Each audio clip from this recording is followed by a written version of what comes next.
We called a great friend who is one of the best pool builders in the country in North Louisiana, and we said, who would you choose to build a pool in Baton Rouge? And without a hesitation, he told us Russell Pools. He said their history, tradition of great builds, great pools was unmatched. So of course, who did we call? Russell Pools.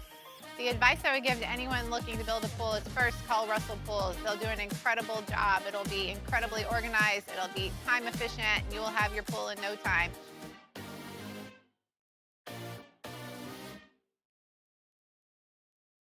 We came up with the idea of auctions in August. Gulf Coast Bank does all the work. We display the item, we prominently feature it in social media, on our website, but we do it because it's the right thing to do for the community.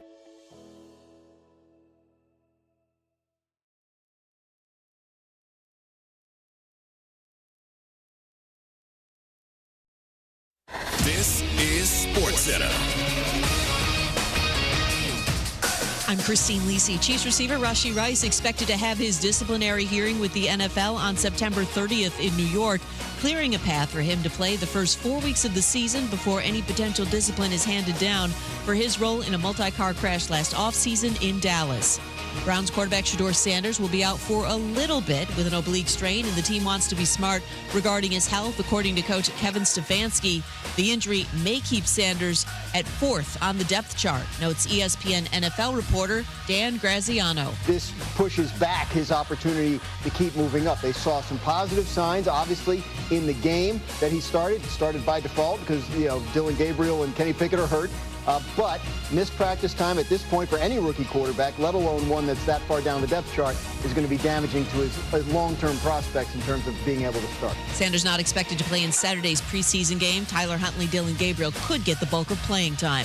Afternoon baseball, the AL East leading Blue Jays and Cubs are scoreless in the bottom of the 5th. Chicago currently holds the top NL wildcard spot. Your summer drink is here. Twisted Tea is a smooth, refreshing, hard iced tea with 5% alcohol, making it the perfect drink to take any day this summer to the next level. Twisted Tea Brewing Company, Cincinnati, Ohio. Please drink responsibly. Matt Moscona. I'm very important. After further review. Say it one more time. After further review with Matt Moscona. And here we go. Live from the Mercedes-Benz of Baton Rouge studio. That's right.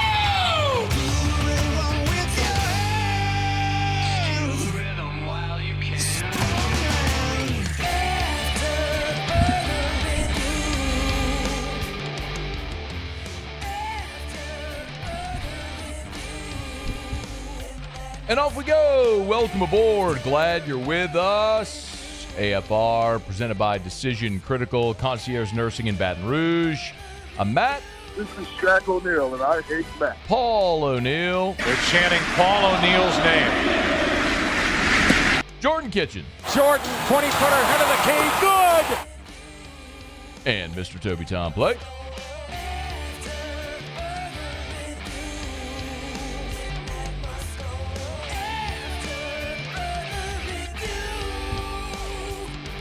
All right, we're here. Glad you are as well. Get out there and make it a good one. Ton to do today. Brandon Taylor here in 1 hour. Ross Jackson will be here in hour 3. We'll continue our SEC fall preview series, taking a look at the Kansas Razorbacks. Our buddy John Nabors, plural, John Nabors, will be here in hour 2 as well. After today, just one more school to go. Be Oklahoma tomorrow. We'll knock out our SEC fall previews looking at LSU's opponents. But let's begin as we do every single day. It's time to pop the top on another edition of AFR with Bud Light. Drink easy. The New Orleans Saints on Wednesday had a trio of free agents try out for the team. You probably won't recognize any of the names. Unless if you're like a really diehard like NFL sycophant. But Amari Barno, Jeremiah Martin, Oshane Jimenez all tried out for the New Orleans Saints. And then the team did announce here on Thursday that they have signed Jeremiah Martin. If you're not, I'm going to get to why this is important in a second.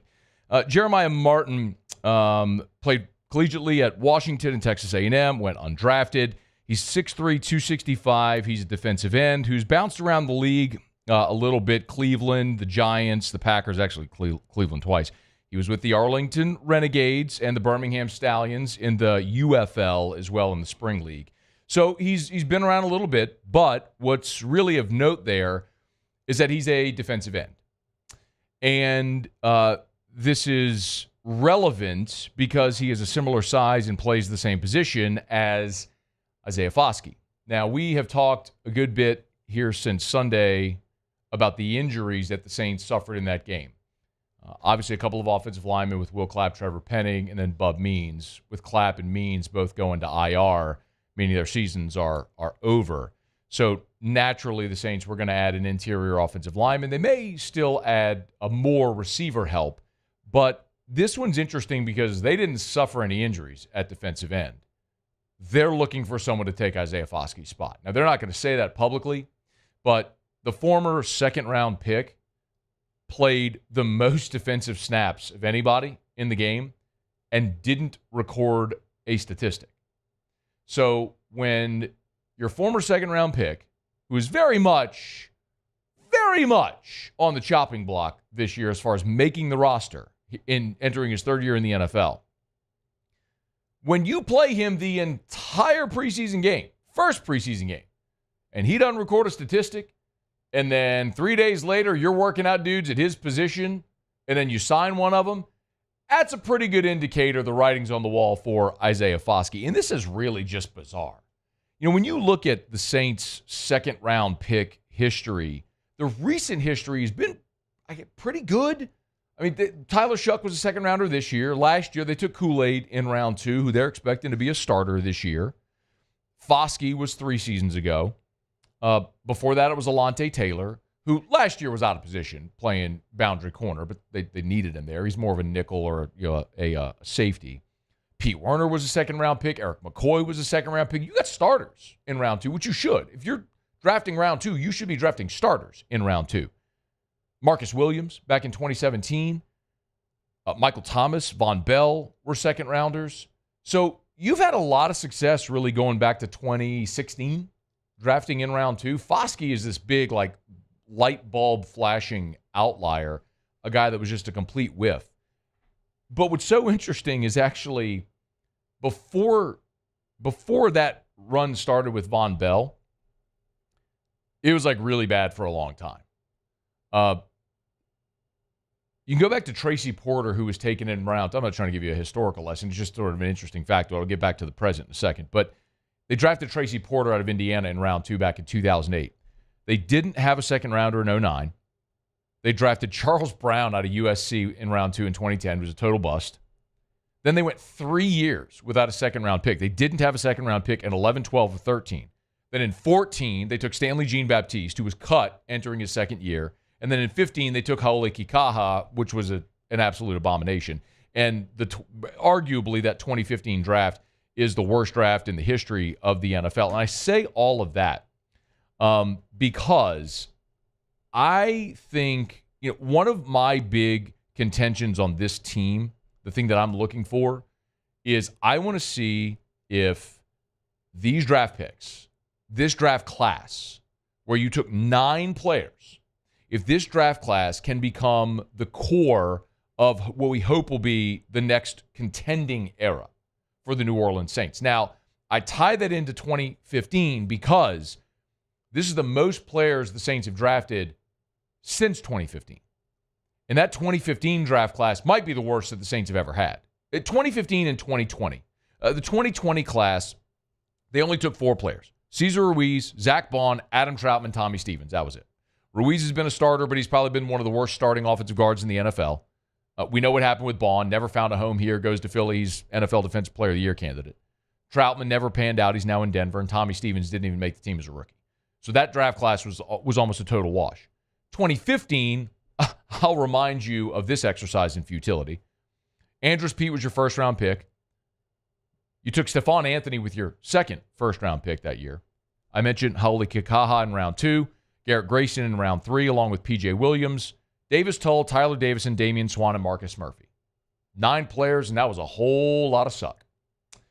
Point is, what I keep repeating over and over again is for the Saints, who are hitting the reset button right now. For this to work for the organization, they got to hit on these draft picks. And it's pretty clear right now that they missed on Isaiah Foskey. He's going into year 3. And when you look at what they have right now at pass rusher, obviously you spent money to re-sign Chase Young this offseason. You got Carl Granderson under a big contract you signed him to. Cam Jordan's at the end of his career, but obviously he's going to be on the team. That's 3. And after that, you're looking at a guy like Chris Rumpf, who played for Brandon Staley in L.A. with the Chargers and has been really good. Was really good against the Chargers on Sunday. He's 26 years old. You went and signed Jonathan Bullard as well as a free agent. He's 31, but that's an experienced veteran NFL player. Jasheem Davis has turned some heads. You also drafted Fadil Diggs. They're both 23 years old. So you get some young guys there in the mix as well. But what you really have to have happen in order to make this reset work is hit on these rookies, because you have these guys for 4 or 5 seasons on their rookie contract. That allows you to reset your salary cap and all the quote-unquote cap hell we've talked about for a decade and a half now. But it allows you to reset that, and by 2027, Saints will be somewhere in the neighborhood of $130 million under the cap with money to spend. So fantastic news as you project ahead to 2027. But for it all to work, you can't have Isaiah Foskey happen again. You can't take a guy in round 2 and have him give you nothing over 2 seasons and then effectively not make the team, which is what they're aiming for right here. I mean, this draft class from this year with Banks, who you hope is going to be your franchise left tackle, Shuck, who, fingers crossed, knock on wood, you hope is your franchise quarterback, Vernon Broughton, who kind of fits the mold of what Bo Davis wants on the interior of a defensive line. Jonas Sanker was one of your highest-graded players from this preseason game this past weekend by PFF. Could be a contributing safety. Danny Stutzman played a ton this past weekend, all over the field. Maybe he's the heir apparent to Demario Davis. Can Quincy Riley be a boundary corner for you? Devin Neal, when he gets healthy, is he a guy that can make the team? I don't know what to expect out of the 7th-round picks and Maliki Matavau and Fadil Diggs. You got Diggs here, and you brought in Jeremiah Martin here as a defensive end. I'm not telling you that signing Jeremiah Martin is going to be a franchise changer. I mean, that's a guy who I think is really going to struggle even to make this roster. But what it goes to show you is they're looking for options outside of Isaiah Foskey. There's just no other way to say it. This is a 2nd-round pick that's going completely belly up. You hope to get starters in round 2, and instead you got a guy that barely contributed for 2 seasons and now likely isn't going to make the team in year 3. The biggest whiff in the 2nd round since Stanley Jean-Baptiste in 2014 and Haoli Kikaha in 2015. So the Saints add Jeremiah Martin at defensive end, very likely meaning the end for Isaiah Foskey, barring some dramatic turnaround in the next 2 weeks. And the corresponding move I should mention was Hunter Dekkers, the quarterback. This is the 2nd time now he's been waived in this offseason. So that's just the game that they're going to play as they need roster space as they continue juggling their roster. Dekkers will likely be the guy that they cut and sign and cut and sign. And when you do it once or twice and he doesn't get picked up after you waive him, it's just pretty clear that you're going to have that flexibility with him to be able to waive him whenever you need a roster spot to bring someone on. And then inevitably there will be another corresponding move somewhere that someone's gone. And then if someone's injured or gone or cut or whatever it is, and then you bring Dekkers back. So they probably gave him his pink slip and said, don't go too far because we're probably going to call you here in another week or so. But in any event, Hunter Dekkers waived, Jeremiah Martin signed, and the bigger news there probably is what the implication is for Isaiah Foskey.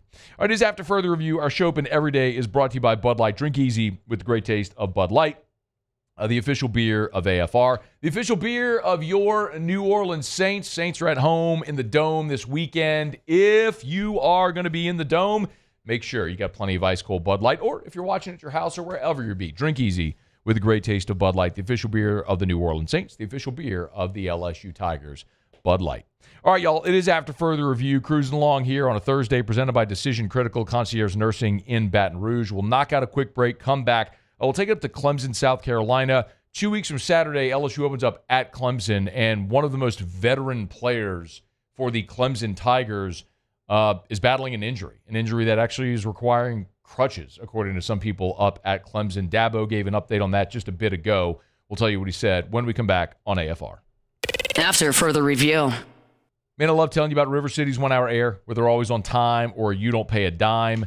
Give them a buzz at 752-0001, 752-0001, 752-0001, or 1hourbr.com. It's River City's 1 Hour Air. Listen, I tell you all the time, read the 5-star reviews.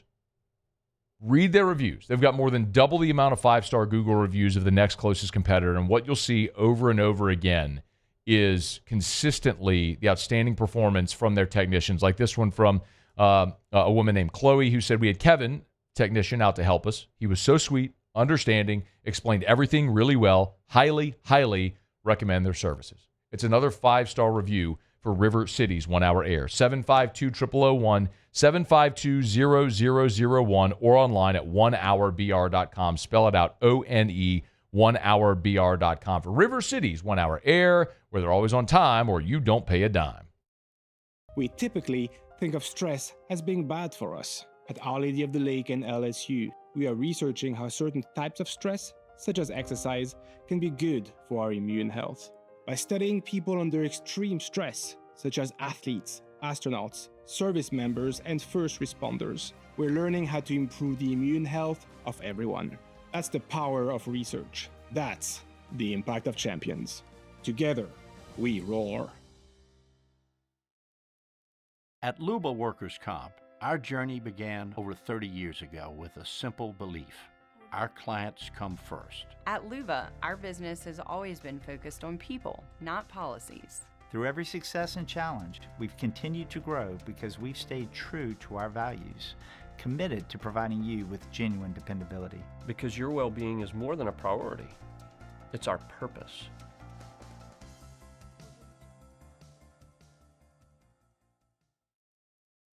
When it comes to industrial construction, River Parish Contractors can do it all. Mechanical, structural, custom fabrication, specialized welding, and turnaround services. Strategically located in between Baton Rouge and New Orleans, we have the local team with the experience and commitment to safety to manage the most complex industrial projects. Period. Here's the deal. Partnering with us means your project is delivered on time, on budget, and most important, safely. River Parish Contractors, let's get building. Bayou Chrysler Dodge Jeep Ram is taking $22,500 off MSRP on the brand new 2025 Ram 1500 Laramie with $22,500 off MSRP with a complimentary 7-year powertrain warranty that comes with all new Bayou Automotive vehicles. If you need sales or service, the crew at Bayou Automotive is going to do right by you. Hi, this is Beth Serena. Welcome to my pool.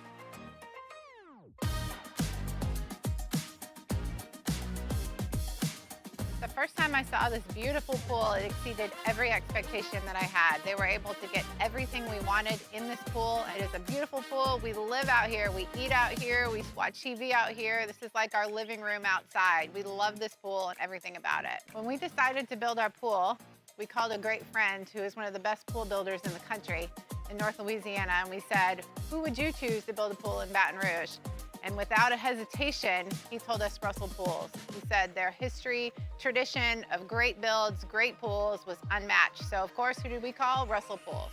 The advice I would give to anyone looking to build a pool is first call Russell Pools. They'll do an incredible job. It'll be incredibly organized. It'll be time efficient. And you will have your pool in no time.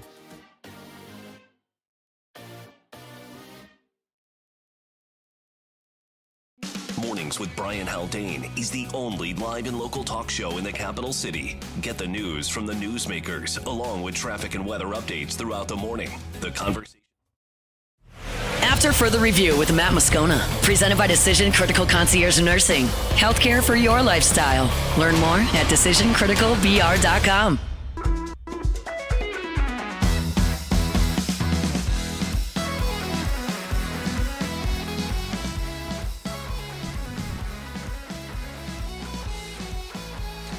We'll talk to former Tiger safety Brandon Taylor, former number 18, here in about 42 minutes, right at the top of hour number 2. I asked Blake Baker when we met with him on Monday. Was lucky enough, got the microphone right at the chute, asked the first question. And I asked him how he would assess the safety position so far. And he said, yeah, it's pretty much the burning question everybody has. And he said, rightfully so. But the safety play at LSU last year was as bad as I've ever seen it. And that includes the year prior in 2023. I remember talking to Brandon Taylor before the season last year, and boy, he got fired up. I think he might have actually dropped a few expletives when he got heated. But there's so much pride a lot of those guys take in having built the DBU reputation, and it has faded, obviously. And I am of the contention that this team is the one that starts to get it back, because this is very obvious. They got way more talent now. You could obviously look at a 5-star like DJ Pickett, who it just looks different. You walk out on the field, you go, oh, that's the 5-star. Yeah, the kid that's 6'5" and can flip his hips and backpedal and can who looks awesome. That the tarantula out there, yeah, him. But Ashton Stamps is now a 3-year player who had 14 pass breakups a year ago. You bring in Mansour Delane, who's been a 2-year starter in the ACC at Virginia Tech. PJ Woodland has played really well for LSU, and then the safeties. The 2 transfer safeties you brought in to complement some of the young talent. Deshaun Spears, a 5-star who's growing up into his own as well. Jordan Gilbert is now a 5th-year player who's healthy, coming back. It looks more like it's supposed to look. I'm not telling you it's the 2011 secondary, which Brandon Taylor was part of, but it looks more like it's supposed to look. Anyway, we'll talk about that with Brandon coming up here in about 40 minutes from now, right at the top of hour number 2. We are 2 weeks from Saturday. LSU is going to play Clemson up in South Carolina, as you well know, and there are 2 key Clemson football players that are battling injuries here in preseason camp that are worth noting. So today, Thursday, Clemson had a scrimmage. It was their second scrimmage of fall camp, and in the first scrimmage, which was on August the 9th, so 6 days ago or 5 days ago, according to the Clemson Insider, veteran offensive lineman Walker Parks was injured. Now, the nature of the injury was undisclosed, but there are multiple reports that Parks has been seen using crutches over the last week since that scrimmage. After Thursday's practice, Dabo had media availability with reporters, and he was asked for an update on Walker Parks, and he didn't have a whole lot to say. Oh, he'll be all right. He'll be all right. He'll be all right. He'll be good to go. He didn't go today. We held him today, but he'll be all right. He'll be all right. He'll be good to go. He didn't go today. We held him, but he'll be all right. Okay.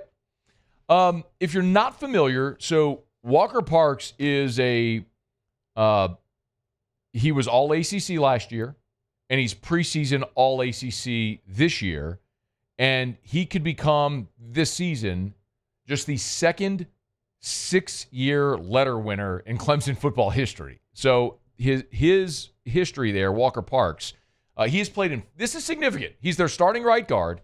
He has played in 53 games with 42 starts, okay? He was a freshman during the COVID year and played in 11 games. He carved out a role as a rotational guy. It was actually a freshman All-America in the COVID season in 2020. And then he ends up becoming a starter in 21 and 22, starting all 13 games. Then in 23, he suffers an injury and plays in just 2 games. So he comes back last year for his 5th season because he had the COVID year, plays his 5th season, and starts all 14 games for Clemson last year. And now this year is back taking advantage of his redshirt year, right? So the COVID year effectively didn't count. 23 was a redshirt year for him when he was injured, and now he's back for his 6th season, the redshirt year and the COVID year. So 53 games played, 42 games started. If he starts the regular season for Clemson this year every game, he will exceed 60 career games played, which is just an astonishing amount of college football for one player. Just the experience, but also he's been very good. Like I said, he was all-conference offensive lineman last year. So I don't know the nature of the injury, and there's some times that guys are in boots or on crutches, and it's just precautionary. Like, I think we're conditioned to see a boot and to overreact. I guess I've just been out there enough to see it to know that's a stabilizing mechanism. Guys who aren't hurt a ton will be in a boot. I mean, let me give you a different sport, an analogy in a different sport that might make this make sense. So, like, there have been gymnasts on the LSU team that'll be in a boot.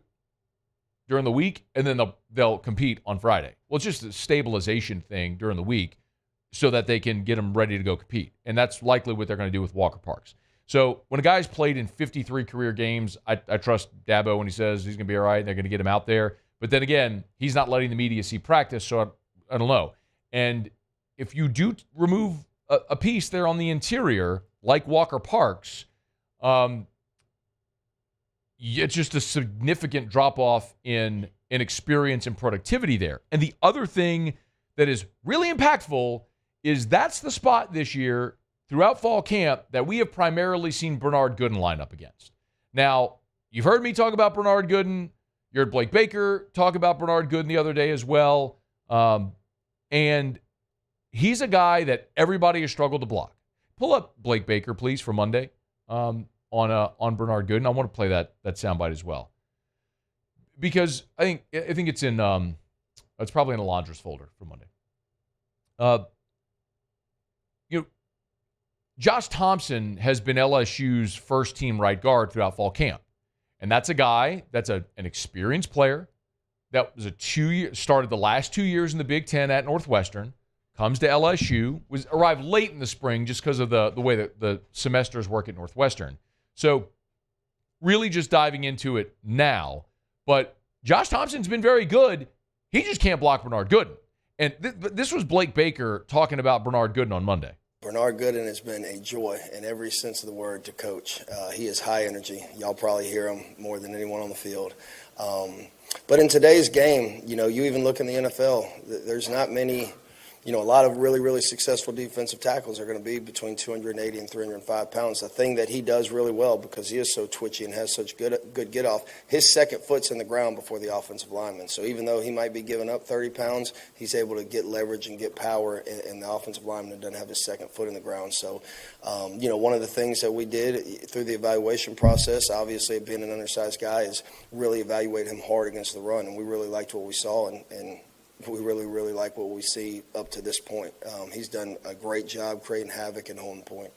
That was Blake Baker talking about Bernard Gooden. This was Gooden talking about being an undersized defensive tackle. Yeah, I feel like one of the best D-linemen I look up to is Aaron Donald. Everybody used to say that about him, and look where he at now. So I feel like that don't mean nothing no more. So.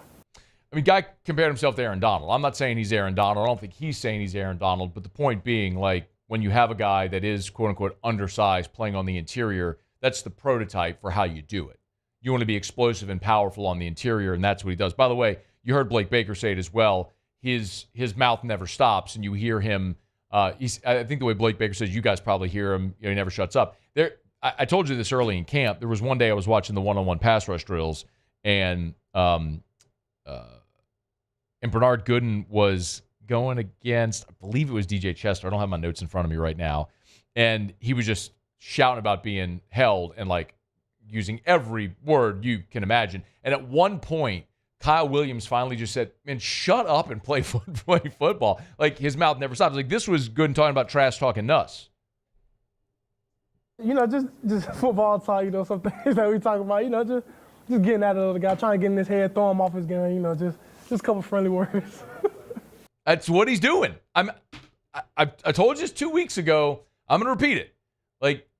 Remember when it happens where you heard it. Someone is going to retaliate against this guy. He is going to draw flags this year from offensive players that hit him in the face mask, shove him after the whistle because they're going to be sick of hearing him talk because he never shuts up. But it's the guy, it's like Chauncey Gardner-Johnson. When he's on your team, you love him. When he's on the other team, you hate him. That's kind of the feeling I get here. But all this to say, if I bring it back full circle, we're talking about a guy in Walker Parks from Clemson who's going to be his 6th year at Clemson. He's been a starter since his 2nd year there. So we're talking about being a 5-year starter at Clemson. And even if he plays, if you're going to tell me Walker Parks is even limited a little bit in some way, and he's going to have to line up against Bernard Gooden, who you heard Blake Baker say he's got his second foot in the ground before most offensive linemen get their first foot down. That could be a problem. You want to circle one to watch? That's one to circle on August the 30th. Even if Walker Parks plays, like even if he's good to go and plays, he's limited in any way. And you're talking about a bum wheel. I mean, he's got a flat tire somewhere along the way, and he's got to go up against Bernard Gooden. That's a problem. One other injury worth noting that Dabo talked about, again, just downplayed, but Adam Randall. So Adam Randall's a converted wide receiver, but remember, for Clemson, Phil Maffa, their running back from a year ago, ran for 1,100 yards.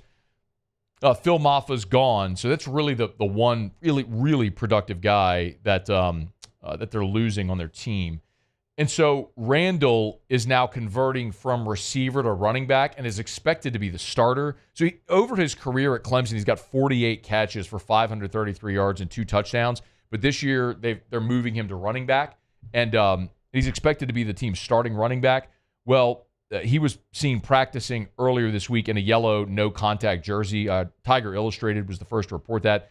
Dabo said, no concerns there about Randall's injury, that he'll be good to go. But again, just things worth filing away and watching as we're 2 weeks out from the opener with LSU and Clemson. A couple injuries worth keeping an eye on. All right, it's after further review. We're glad to have you hanging out with us here. We're brought to you by First South Farm Credit, firstsouthland.com, firstsouthland.com. If you're thinking of buying land, your first call should be to First South Farm Credit. Remember, for more than 100 years, First South Farm Credit has done one thing: help Louisianians buy land. Like you hear the commercials from Ben McDonald and David DeLucci on our station here talking about their experience buying their hunting property through First South Farm Credit. If you want to buy land, if it's 200 acres for hunting property, the 20 acres to build your family's dream home. I mean, if you're in agriculture, if you're a farmer, you know First South Farm Credit. You need the 1,000 acres for agriculture. Your first call should be to First South Farm Credit. Go to firstsouthland.com. That's firstsouthland.com. for First South Farm Credit. All right, y'all, glad to have you hanging out with us here on this Thursday edition of AFR, presented by Decision Critical Concierge Nursing in Baton Rouge. It's got a ton of ground to cover as we'll move throughout the course of the show today, both Saints and Tigers. We'll go around the SEC when we come back, and also want to get to a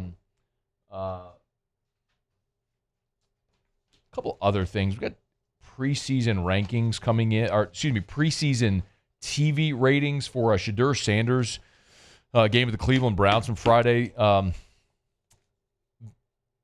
It's not so much that the numbers were good, of course they were, but it's the highest rated preseason game since one a decade ago that when I draw the parallel, you're going to roll your eyes, but I'll tell you about that coming up in about 15 minutes. We'll knock out a quick break, come back, and go around the SEC. Stick around here on AFR.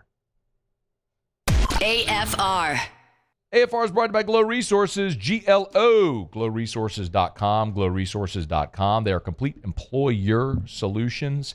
You can always reach out when we talk about the professional placement division and ask for Casey. She does a great job over there. At Glow Resources, yes, they specialize in skilled blue-collar labor, but they can help you with the professional placement division as well. If it's office administration, executive level assistants, assistant controllers, plant managers, scheduling assistants, basically any type of office job, accounting, HR, marketing, managerial, or supervisor roles. They can move quickly based on your timeline. They'll give you a deep dive into market analysis. They'll give you updates based on the data and the market and all the findings there.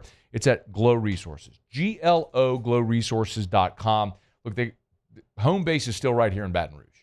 They service Baton Rouge, New Orleans, but they got offices in Miami and Orlando and Houston, and all over the place to serve you. It's glowresources.com.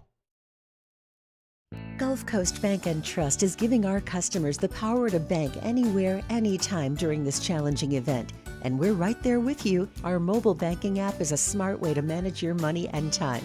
Gulf Coast Bank and Trust, the bank that cares about you.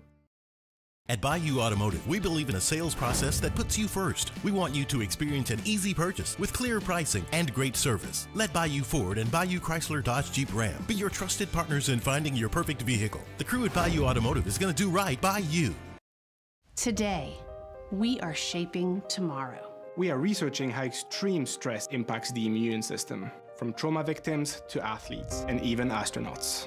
Our work is leading the way in sepsis treatment, saving countless lives. We're unlocking the mind with music in exciting new ways. Our Lady of the Lake Health and LSU are improving the health of our state. That's the impact of champions. Imagine the impact we'll have on the future. Together, we roar. These are the luckiest ice cubes in the world. They could have been a thankless bed for an all-you-can-eat salad bar. But instead, they've been called upon to cradle and cool a crisp, refreshing Dos Equis. Looks like the lucky just got luckier. Dos Equis. ED, low T, or simply seeking to optimize your health and performance? Goodwood Men's Sexual Wellness offers a range of discreet services to address your specific needs. We empower men to reclaim their health and confidence. Visit yourgoodwood.com. At Ochsner, we know healing is a team sport. That's why we've partnered with world-renowned orthopedic surgeon Dr. James Andrews to create the Ochsner Andrews Orthopedics and Sports Medicine Institute. Whether you're a professional athlete or a weekend warrior, our team of specialists are dedicated to getting you back in the game. So whatever your reasons are for reaching your personal best, we've only got one: you. Ochsner Andrews Institute. Long live you. We came up with the idea of auctions in August. Gulf Coast Bank does all the work. We display the item, we prominently feature it in social media, on our website, but we do it because it's the right thing to do for the community. It's not just a game, it's a religion. You've got your team colors, team swag, and now your very own website. LouisianaSports.net. Everything LSU, Saints, and Pelicans. Sports on demand. In-depth coverage by sports writing pros with continuously updated news. And with the LouisianaSports.net newsletter, you get pinged directly with top trending stories. Best of all, now and always, no paywall. After Further Review with Matt Moscona, presented by Decision Critical Concierge Nursing. Healthcare for your lifestyle. Learn more at DecisionCriticalVR.com.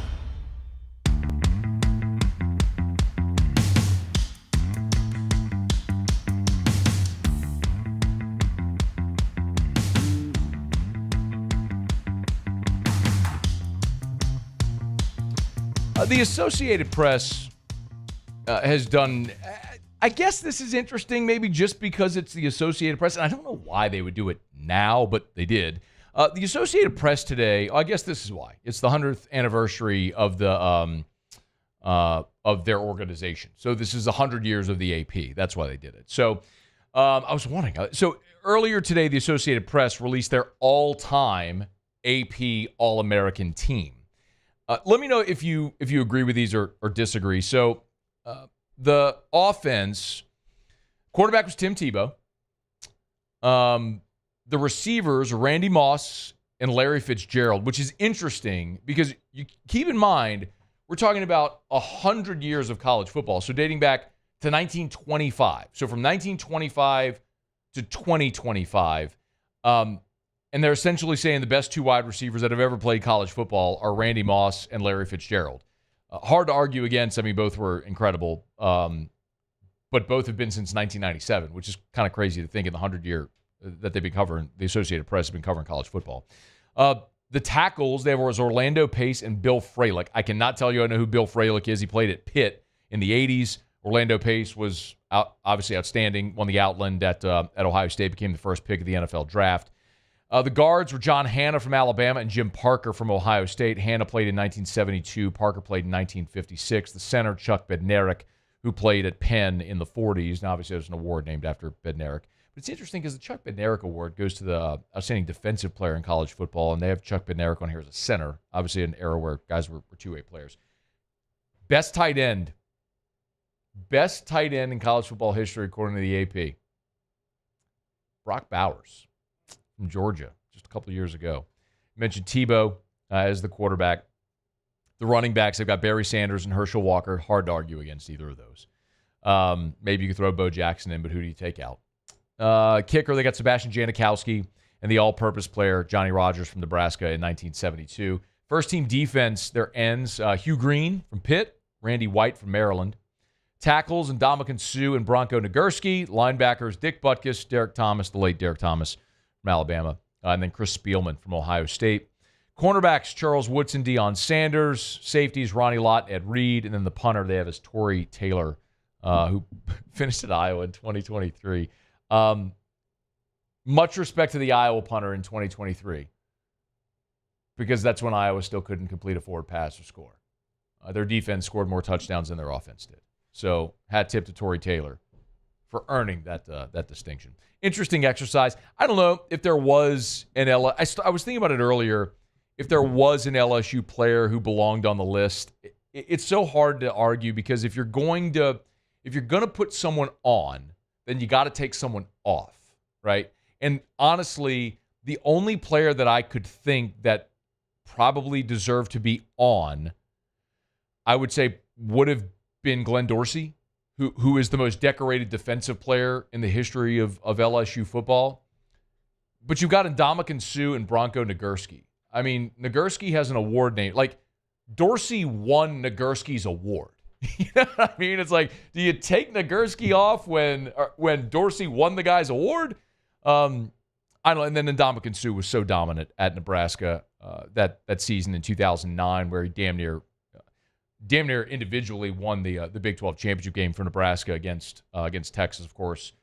Colt McCoy in Texas won that game on a last-second field goal where McCoy threw the ball away. It looked like Bo Pelini was going to get a big upset in the Big 12 championship game, but McCoy threw the ball away. It looked like time expired, but they went and reviewed it, determined it landed on the ground out of bounds with 1 second left to kick the field goal. But Suh was outstanding in that game.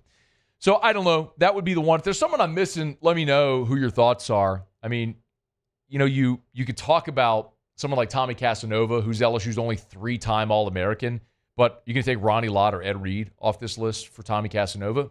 Tough, It's always tough when you do something like that. It's a fun exercise. It's all a hypothetical, but I do completely agree with Tim Tebow. I think Tim Tebow had the most dominant and decorated college career of anyone I've seen and covered.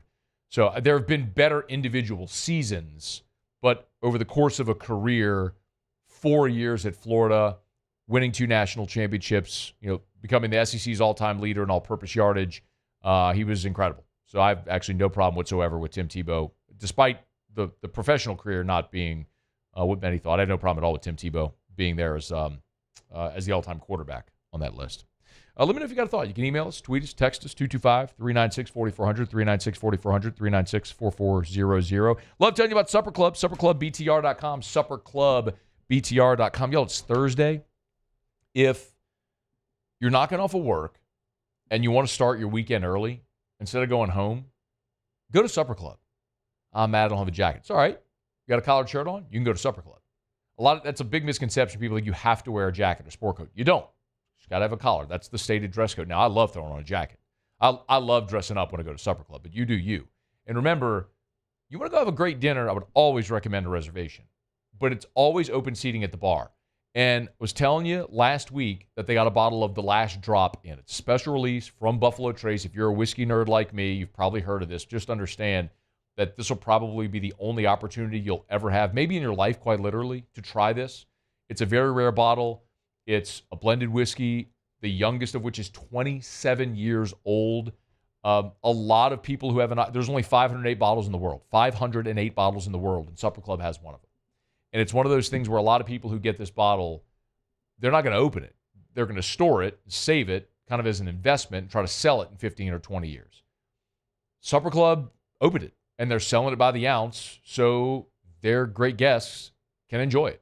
So if you love rare whiskey like I do, get on by Supper Club, get you a pour of The Last Drop, and have an awesome meal. Supperclubbtr.com, supperclubbtr.com. That's Supper Club right there on Perkins Road in Baton Rouge. All right, y'all, it is After Further Review. Glad to have you hanging out with us here. One other thing real quickly that I want to get to in this segment. The University of Kansas, we don't talk a ton of Kansas here at all. Maybe the only time we ever talked Kansas here was when Les Miles took the job there. But Kansas received an unprecedented gift. David Booth, who graduated from Kansas and is a hedge fund, he's an investment guy, the stadium is named after him. It's David Booth Memorial Stadium in Kansas now. They named the stadium after him in 2018. He made a $300 million gift to Kansas Athletics. It's believed to be the largest or among the largest single gifts in the history of college athletics, and certainly the largest in history at Kansas, largest individual gift. Now, Kansas has said they're going to take $75 million of that $300 million, and they'll launch the second phase of their ongoing transformation of their football stadium. You might remember last year, Kansas played 6 games in the Kansas City area while they're going through this renovation of their stadium. But they're building their stadium to this whole entertainment district around the stadium, which is a pretty awesome idea. But they're going to take the rest of the gift. So $75 million will go toward the second phase of the stadium. The other $250 million, $225 million, is going to establish an annual additional revenue stream for Kansas Athletics. Remember, this is the time in which we live. And I know a lot of times when I talk about business or money and all the sort of stuff, it maybe doesn't hit home with everybody. But the thing that's maybe most important to know is you can't compete today if you don't have money. I mean, it's always been the case. But there's the haves and the have-nots, and that line of demarcation has never been clearer. And there have been teams that haven't been able to compete in the past that now can. Texas Tech is a great example of that. SMU quite literally bought their way into a power league. They told the ACC, don't even worry about our media rights for a decade. We got it covered. Because they had a bunch of billionaires just say, we'll cover it, whatever you need. And they've bought a roster. They bought their way to the Power Four. Great. Mazel tov. Cheers. Love it. Great. Whatever. You do you. If you can afford it. I very much believe in meritocracy. I ain't about everybody gets a trophy. I'm not about the redistribution of wealth. I am all about you make money and you can spend it and be good. You spend money and be good. Good for you. But the fascinating part about this is in this era where now athletic departments have to share $20.5 million of their revenue with their student athletes, everyone is scrambling to go, how are we going to find $20.5 million in our budget? Where are we going to cut expenses? How are we going to generate new revenue? Well, guess what? Kansas just solved that problem. Because they can take $225 million and off the interest alone every year, supplement their athletic department to be able to fill that gap. I'm not telling you it'll be the entire $20 million, but it's going to, whatever it is, whatever rate they get, 3%, 5%, I don't know, the interest alone is going to generate millions of dollars annually to help fill that gap for revenue share. It's pretty incredible. I mean, just like that, Kansas became relevant. I mean, Lance Leipold's a really good coach. We know that. But at a place like Kansas, if you win, you get scooped up and you end up somewhere else. This is the type of thing where they've got enough money, like at Texas Tech and like at SMU and like at other places where they've chosen to invest. You can win there now. It's funny to say, but this gift just bought Kansas relevance, which is crazy. But it's the era in which we live. Good for them. All right, it's After Further Review. Thursday shows are presented by Decision Critical Concierge Nursing in Baton Rouge. It's not just healthcare. It's healthcare for your lifestyle. You can schedule that discovery call at decisioncriticalbr.com, decisioncriticalbr.com. Quick break. We'll wrap up hour number 1 next. AFR. I was over at Goodwood Men's Sexual Wellness just yesterday. And yes, the name is Goodwood Men's Sexual Wellness, and the name is funny and the logo is funny, but it's so much more than just ED. Yes, they do ED treatments. They do so much more. Hormone replacement therapy is a massive part of their business. Men, women, I don't care what the number is of your age. It's more about how you feel. Every one of us ages differently. Every single one of us. As we age, our body produces less of the hormones that contribute to how we feel. You want to feel like your younger self? A simple blood test can let you know if you're a candidate for HRT. Lowest prices, never any contracts. YourGoodwood.com, YourGoodwood.com. But the thing that's so exciting are the many different peptide therapies that they have, like BPC 157, NAD+, and so many more. You want to regain your youthful feeling, live your optimal life? You can do it affordably. Goodwood can help. Visit yourgoodwood.com. That's yourgoodwood.com. At Sunshine, we know what you see when you look at your land. Where others may see dirt, you see the foundation you've built your life on. It's hallowed ground. It's past, present, and future. We're proud to provide quality John Deere equipment to help you maintain the land you love. Check out our current promotions and learn more about what it means to be powered by sunshine at sunequip.com. Parish Construction and Roofing. This is Coach Kim Mulkey. Go to parishbuilt.com for all of your roofing needs. From your hometown, parishbuilt.com. There it is, the extra mile, on the border of expected and extraordinary for those willing to go further, like vans customized for work or play, with safety and tech to keep you connected, supported by a 5-star sales, service, and finance team, and backed by the 1-star you know. So go the extra mile. It's never crowded, because so few have what it takes to go there. Mercedes-Benz Vans. These ice cubes could have been a thankless bed for an all-you-can-eat salad bar. But instead, they cradle and cool the crisp, refreshing Dos Equis. Nicely done, ice cubes. Baton Rouge's home for real rock. It's Eagle 98.1. Foo Fighters. Led Zeppelin. AC/DC. Pearl Jam. And the flagship home for LSU sports. Take us anywhere with the Eagle 98.1 app. Eagle 98.1 is the rock station. Family owned and community driven. Service Chevrolet Cadillac, a legacy you can trust since 1972.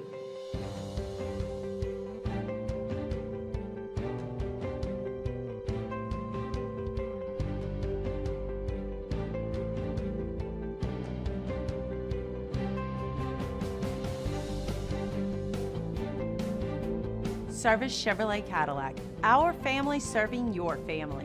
For over 50 years. At Luba Workers' Comp, our journey began over 30 years ago with a simple belief. Our clients come first. At Luba, our business has always been focused on people, not policies. Through every success and challenge, we've continued to grow because we've stayed true to our values, committed to providing you with genuine dependability. Because your well-being is more than a priority. It's our... After further review with Matt Moscona, presented by Decision Critical Concierge Nursing. Healthcare for your lifestyle. Learn more at decisioncriticalbr.com.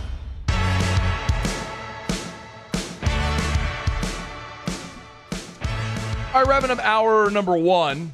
Thanks for hanging out with us here. Former Tiger great Brandon Taylor in 10 minutes from right now. The TV ratings are in for Shedeur Sanders' preseason debut. Of course, the Cleveland Browns last Friday night played the Carolina Panthers, who are miserable in their own right. And so the fact that Shedeur went off against a miserable team in a preseason game really shouldn't amount to much. However, I am on the record. Whether his career goes great or horribly, I will never run from it. I would have been perfectly fine with the Saints taking Shedeur Sanders at 9. That was my contention all the way along. He may stink in the NFL. He may completely wash out, and I'll own that, or he may be great. Truth is, probably fall somewhere in between. But it was so interesting because the NFL has done one thing exceptionally well. They have turned themselves into a TV product 12 months out of the year. From the season ending now in February to a few weeks after the Super Bowl, it goes into the combine. Then you go into the draft cycle, the NFL draft, and then it's rookie minicamp, and then it's OTAs, and then it's mandatory minicamp.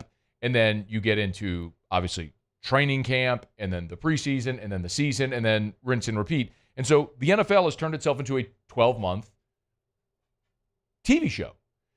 So whenever you see something resonate, the NFL typically wants to capitalize on it. I mean, the Taylor Swift story from 2 years ago when she and Travis Kelce started dating, and everyone lost their minds because they kept showing Taylor Swift in the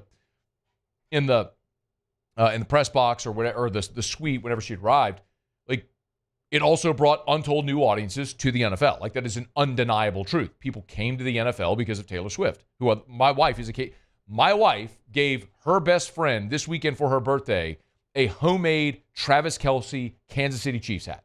My wife can't spell Kansas City Chiefs. She couldn't point to she couldn't tell you what Arrowhead Stadium is. She couldn't point to it on a map. She couldn't tell you what the conference. She don't even know what a division is. But she cares about them because of Taylor Swift. Point is, when there's something that will attract new audiences, the NFL knows how to capitalize, and Shedeur Sanders, part of that. The thing that sucks for Cleveland and for the NFL is the Browns have no primetime games, and the only standalone contest, which could be flexed, is they play in Week 5 in London against the Vikings. So even if Shedeur becomes a phenomenon, you're only going to see him on primetime one time all year, potentially one time all year. But it was interesting, the TV ratings, they got 2.2 million viewers. It's the highest rated preseason game in a decade.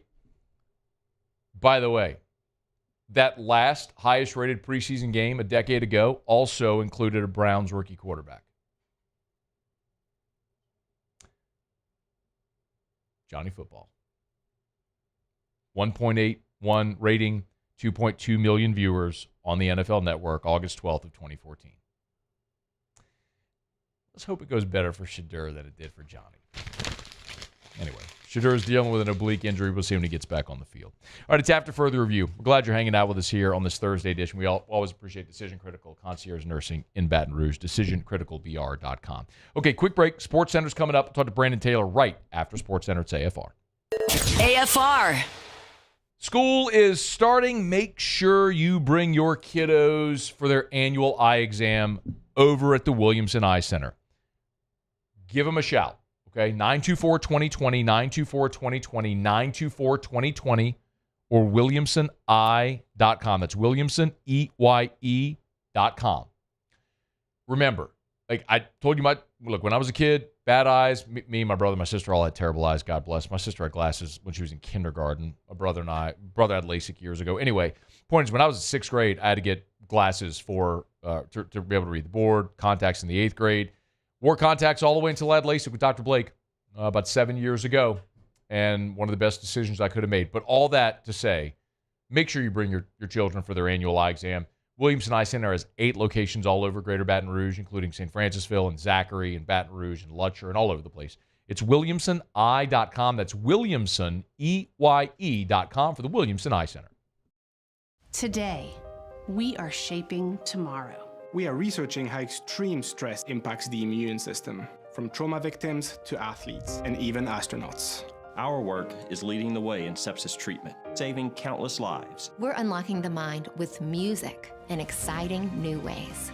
Our Lady of the Lake Health and LSU are improving the health of our state. That's the impact of champions. Imagine the impact we'll have on the future. Together, we roar. Gulf Coast Bank and Trust is giving our customers the power to bank anywhere, anytime during this challenging event. And we're right there with you. Our mobile banking app is a smart way to manage your money and time. Gulf Coast Bank and Trust, the bank that cares about you. When you can't rely on technology, you can rely on Mountain Cold Refreshment. Dave's back on. Coors Light. Choose chill. Bayou Chrysler Dodge Jeep Ram is taking $22,500 off MSRP on the brand new 2025 Ram 1500 Laramie with $22,500 off MSRP with a complimentary 7-year powertrain warranty that comes with all new Bayou Automotive vehicles. If you need sales or service, the crew at Bayou Automotive is going to do right by you. River Parish Contractors has immediate openings for structural steel shop fabricators. Call or text Big Jake today at 318-547-1000 or go to rpcontractors.com and click on employment. River Parish Contractors. Let's get building.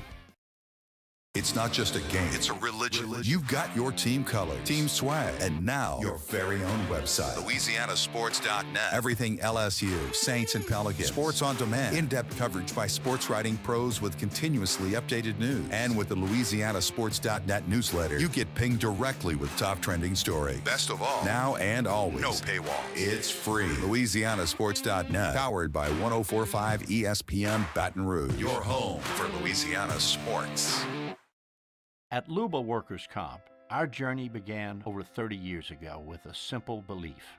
Our clients come first. At Luba, our business has always been focused on people, not policies. Through every success and challenge, we've continued to grow because we've stayed true to our values, committed to providing you with genuine dependability. Because your well-being is more than a priority.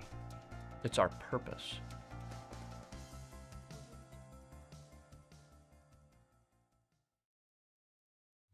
At Sunshine, we know what you see when you look at your land. Where others may see dirt, you see the foundation you've built your life on. It's hallowed ground. It's past, present, and future. We're proud to provide quality John Deere equipment to help you maintain the land you love. Check out our current promotions and learn more about what it means to be powered by sunshine at sunequip.com. Men, age is just a number. Don't let it dictate how you feel. Goodwood Men's Sexual Wellness has anti-aging services that can help you. Is Sports Center. I'm Christine Lisi. Chiefs receiver Rashee Rice expected to have his disciplinary hearing with the NFL on September 30th in New York, clearing a path for him to play the first 4 weeks of the season before any potential disciplines handed down for his role in a multi-car crash last offseason in Dallas. Again, no practice for Rams quarterback Matthew Stafford during today's joint practice with the Saints because of a back injury. The lack of practice and the fact that his back did not respond the way he and the team had hoped for after last Saturday's lengthy workout is concerning for ESPN NFL analyst Marcus Spears. What about after week one? How you gonna feel when somebody hits you, when you've been throwing a lot, when you've had to move and step outside of the pocket? And I know they got medicine, and I know they got stuff that is very, very strong, but you're asking him, like, we can't practice in a controlled environment without getting hit, without having to move around. Stafford will work out Saturday morning similar to what he did last weekend. Afternoon baseball, Vladdy Guerrero Jr., 2-run homer, bottom 7. Blue Jays lead the Cubs 2-1, bottom 8. Hey, it's your resident Super Bowl champ, Chris Candy. Coming up Friday, everyone knows I love C.J. Stroud, but what does he need to do in year 3 to get his team past the divisional round of the playoffs? It's Unsportsmanlike weekday mornings at 6, right here on ESPN Radio, ESPN2, and ESPNU. Matt Moscona. I'm very important. After further review. Say it one more time. After further review with Matt Moscona. And here we go. Live from the Mercedes-Benz of Baton Rouge studio. Let's ride!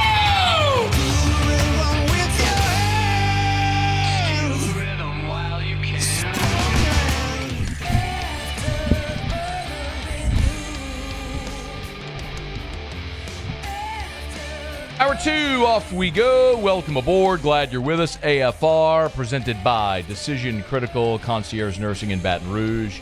I'm Matt. Hey, shut up, kid. Paul O'Neill. They're chanting Paul O'Neill's name. Jordan Kitchen. Short 20-footer, head of the key, good! And Mr. Toby Tomplay.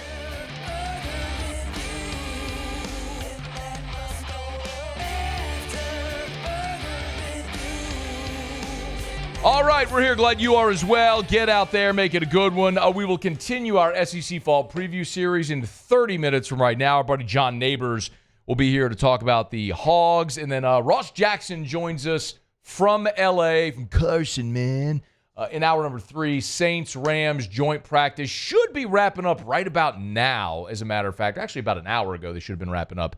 As soon as they finish all the post-practice availability, Ross is going to jump on with us, tell us what he saw. 1 year ago, right about this time, we invited our buddy Brandon Taylor, former Tiger great, onto the show. We talked a little safety play, defensive back play. And as you might imagine, he was passionate and heated watching LSU go through what they went through as a secondary and as a defense in 2023. Well, there was marked improvement in 2024, but it's still not to the standard. So I figured let's have BT back and rap a little bit. Man, we always appreciate the time. How are you? Oh, I'm doing good, man. How's everything going on your end? Awesome, man. I mean, 2 weeks away from football, and 2 weeks away from LSU football. I mean, week 0 is next week. So, I mean, it's here, man. I'm fired up for it. Man, let me just start with where you fall on what type of improvement you saw a year ago in that defense in year 1 under Blake Baker from 2023 to 2024. The biggest key I've seen as far as improvement on that defense was communication. You didn't see guys throwing their hands up in the air, talking to each other in the middle of a play, or pointing fingers at the end of a play. Yeah, we were in the right places at the right times, but we wasn't executing and making the play as far as tackles or making the 50-50 play on jump balls or just making an interception on things. You just got to learn to execute at the end of the play and play the play to the fullest. There's two parts there. I want to talk about both. First, to what or whom do you attribute the better communication? Like, why did they improve in that area, do you think? I think that it was Blake Baker and a lot of Corey Raymond, because both of those coaches are big on communication.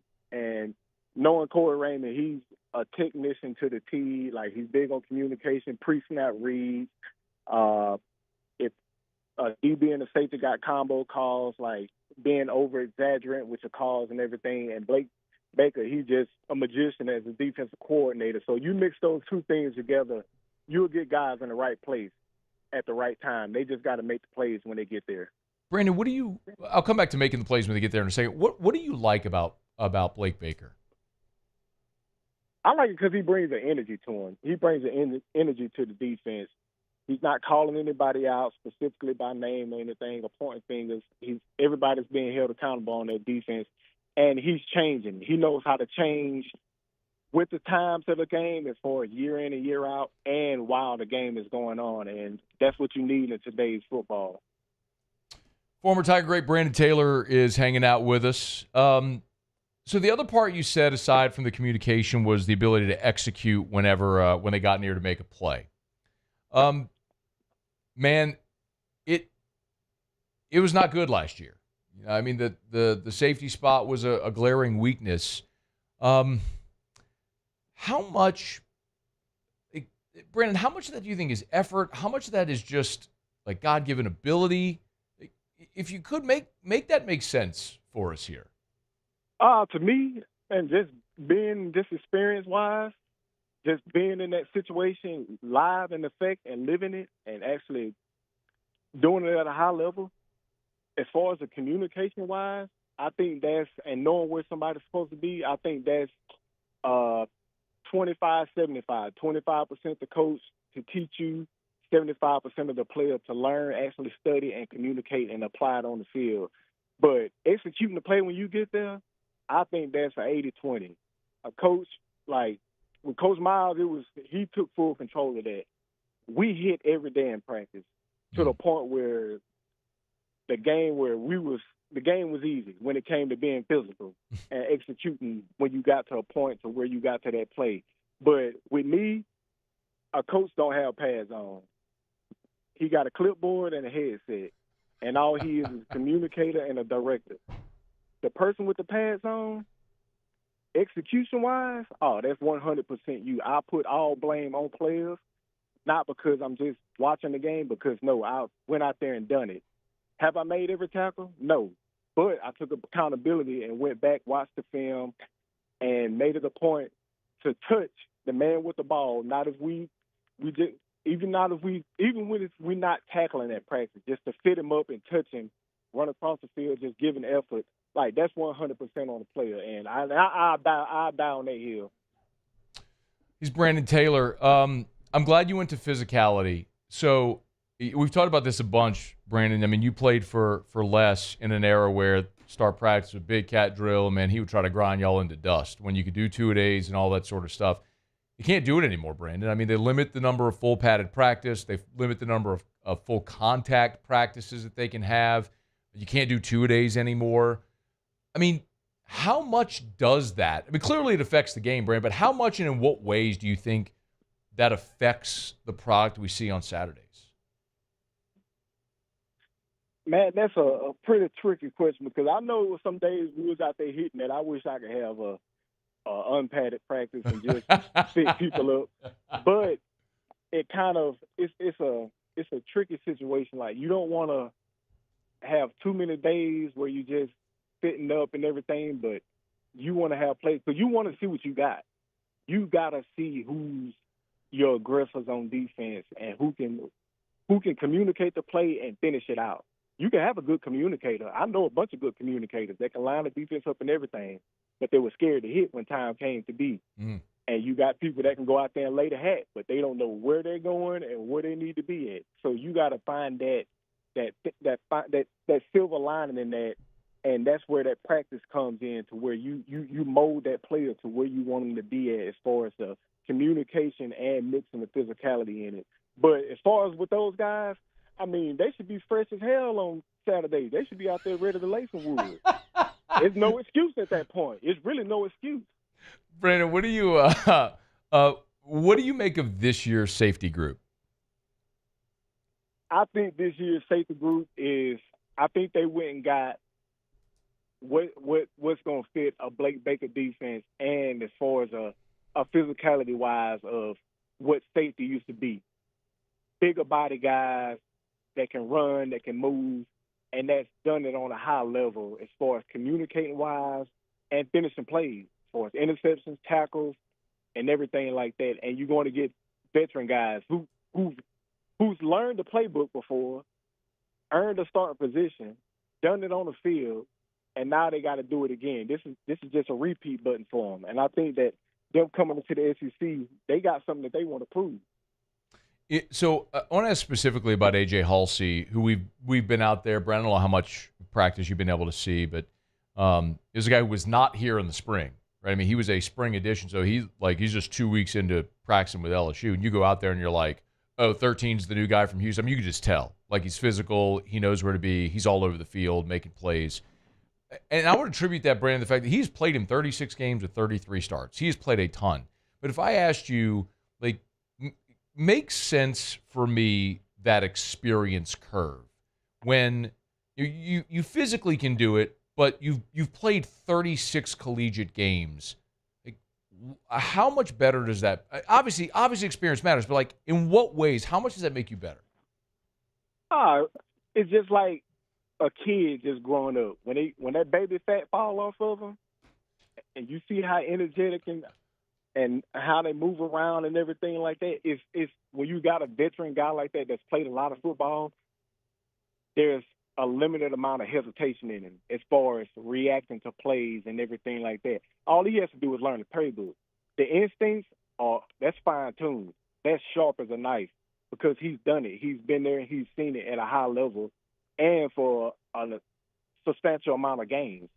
He's just going to be in a bigger arena doing it. How do you feel about LSU playing the opener against And you got to think. You got to think, Matt. The receivers he going against in practice, he's at a track meet every single day.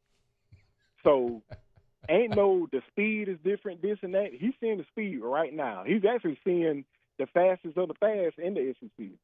What do you think about? How do you feel about playing an opener at Clemson? Man, I'm kind of jealous. I mean, Dallas playing against Oregon was nice, but I mean, to go to a team that has the same name as you, the same mascot, Dabo Swinney, they won national championship. You beat them in the national championship in 2019. What more can you ask for? This is a young boy that grew up in the South, particularly Louisiana. That's a dream come true. That's what you want. You lose sleep at night for games like this. Like you can't ask for nothing better than this. Pretty easy to see why you wore number 18, man. A lot of dudes will line up and go to battle behind you any day, man. Who do you think's going to wear 18? Do you know, by the way? I can't tell you that, Matt. You're on the radio. But do you know? Do you know? You don't have to tell me, but do you know? No, we still haven't made a decision yet. We still checking out everything. I mean, it's just one of them things where you're not a biased person in this type of situation. Like, you look at every player and you judge them basically the same way and base the same guidelines and everything. And you want to make that right decision of who you put that stamp on as 18. All right. Do you think that do you like that there's one on offense and one on defense, or should it just be one guy? It should be just one guy. All right. Who should it be? When you get in your vehicle, is it two people with their hands on steering wheel? No. I'm with Okay, you. then. Should be one. Okay. I'm with you. I don't disagree with you, but I didn't wear 18. I don't get a vote. Nobody asked my opinion. I'm asking you. I'm asking your opinion. Oh, yeah. I think it should just be one guy. All right, who should it be? I can't tell you that, Matt. I just want your opinion. I'm not telling you. I'm not saying who is it going to be. I'm saying, like, if all the 18s got together and you got to vote and you had to write your name, somebody's name on a piece of paper and put it in the hat, who you voting for? Put it like this: if it's solely on me, it's gonna be a lot of similarities in the person that I would pick. I got to play with two of my brothers at LSU my freshman year, and I wore 18. Okay. So that's a little trivia for you. Who else got two brothers out there? Well, there's 3 players that have 2 brothers. Oh. So ones that you think should wear 18. Well, there's 2 of them, but maybe just one of the 2? Yeah, one of the 2. The older one or the younger one? Oh, damn, show the younger one. That's like a hungry there. Hey, that's a bad man. That's somebody that could put his hands on the steering wheel while BT got his on him. Let's go, man. I love it, dude. Dude, Witt is a guy, man. I mean, you realize, Brandon, he had more tackles last year than Devin White did in his Butkus season. He's a magnet. How about He's that? He's a workaholic. I know, man. All right, we got Brandon. I got you to vote. I knew I was going to get it out of you. I knew we were going to get there. We were going to get there eventually, BT. It was going to happen.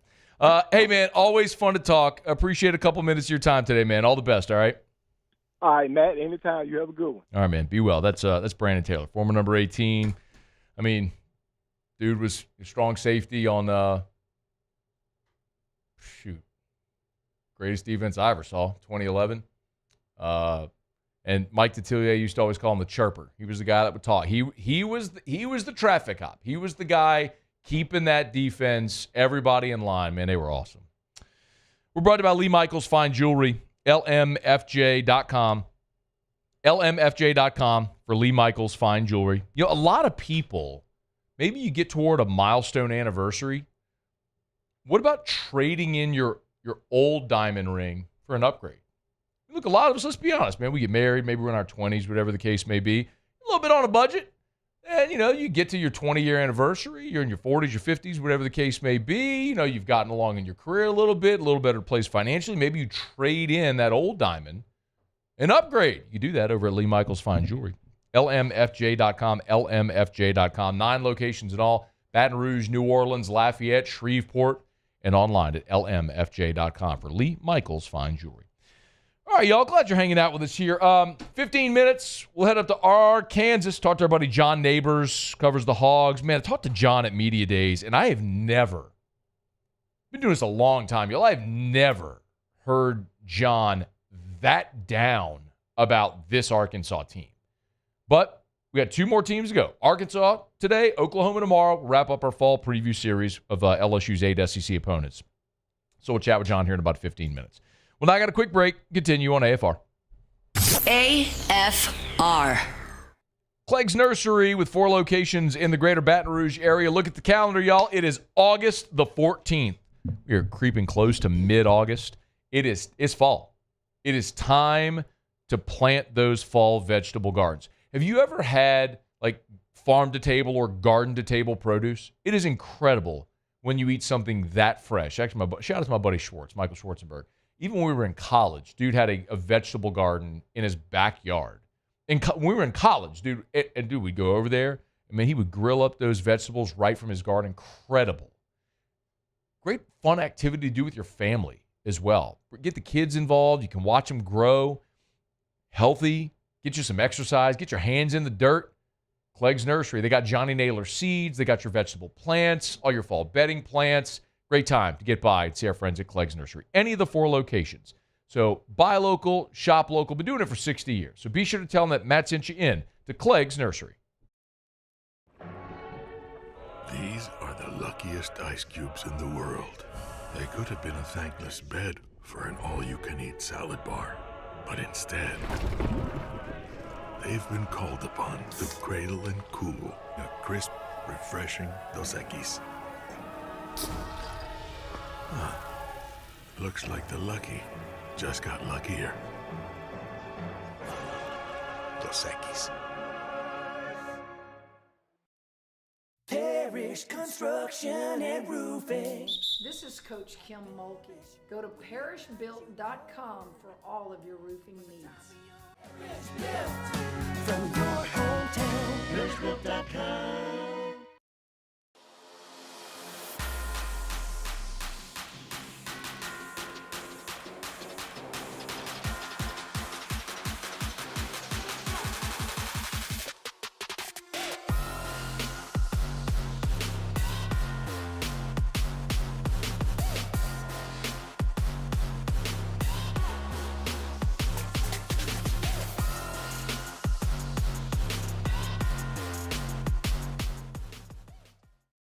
We typically think of stress as being bad for us. At Our Lady of the Lake and LSU, we are researching how certain types of stress, such as exercise, can be good for our immune health.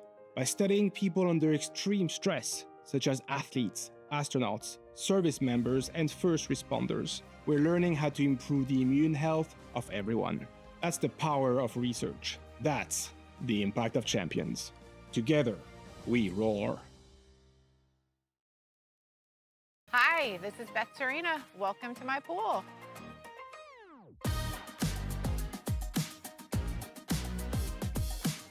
The first time I saw this beautiful pool, it exceeded every expectation that I had. They were able to get everything we wanted in this pool. It is a beautiful pool. We live out here, we eat out here, we watch TV out here. This is like our living room outside. We love this pool and everything about it. When we decided to build our pool, we called a great friend who is one of the best pool builders in the country in North Louisiana, and we said, who would you choose to build a pool in Baton Rouge?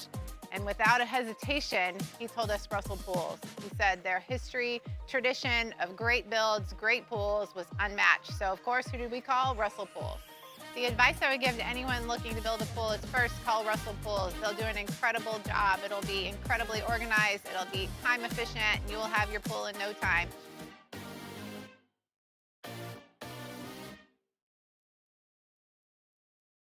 Flight by Yingling is raising the bar by crafting the next generation of light beer.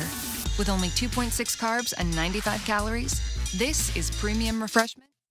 After Further Review with Matt Moscona, presented by Decision Critical Concierge Nursing. Healthcare for your lifestyle. Learn more at decisioncriticalbr.com.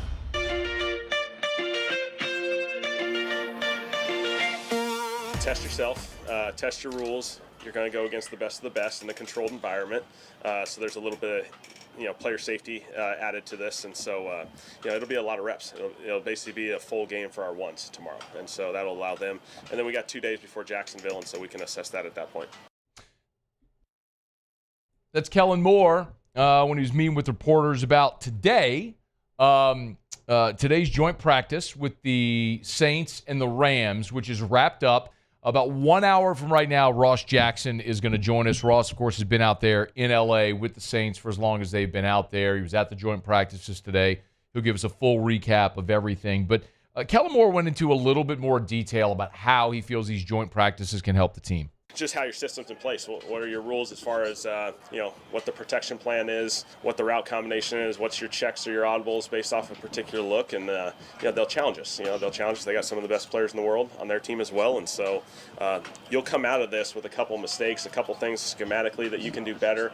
Guys like Kelvin will get a chance to play against some, really good edge rushers in our league, just get different exposure. He's played Chase and Cam and Grando for a little while, and so now he gets another exposure, so it's great for everyone. I love the idea of joint practices. So often the joint practices are you'll hear coaches and players say sometimes the joint practices are even more beneficial than the preseason games themselves because just of what Kellen Moore said there. You get a lot of one-on-one work. Ones-on-ones work, I should say, is a better way to say it. A couple of other things that Kellen Moore talked about that I thought really interesting. The running back spots, one we're watching very closely. Kendre Miller, in limited action on Sunday, showed some explosiveness, especially on the kickoff return.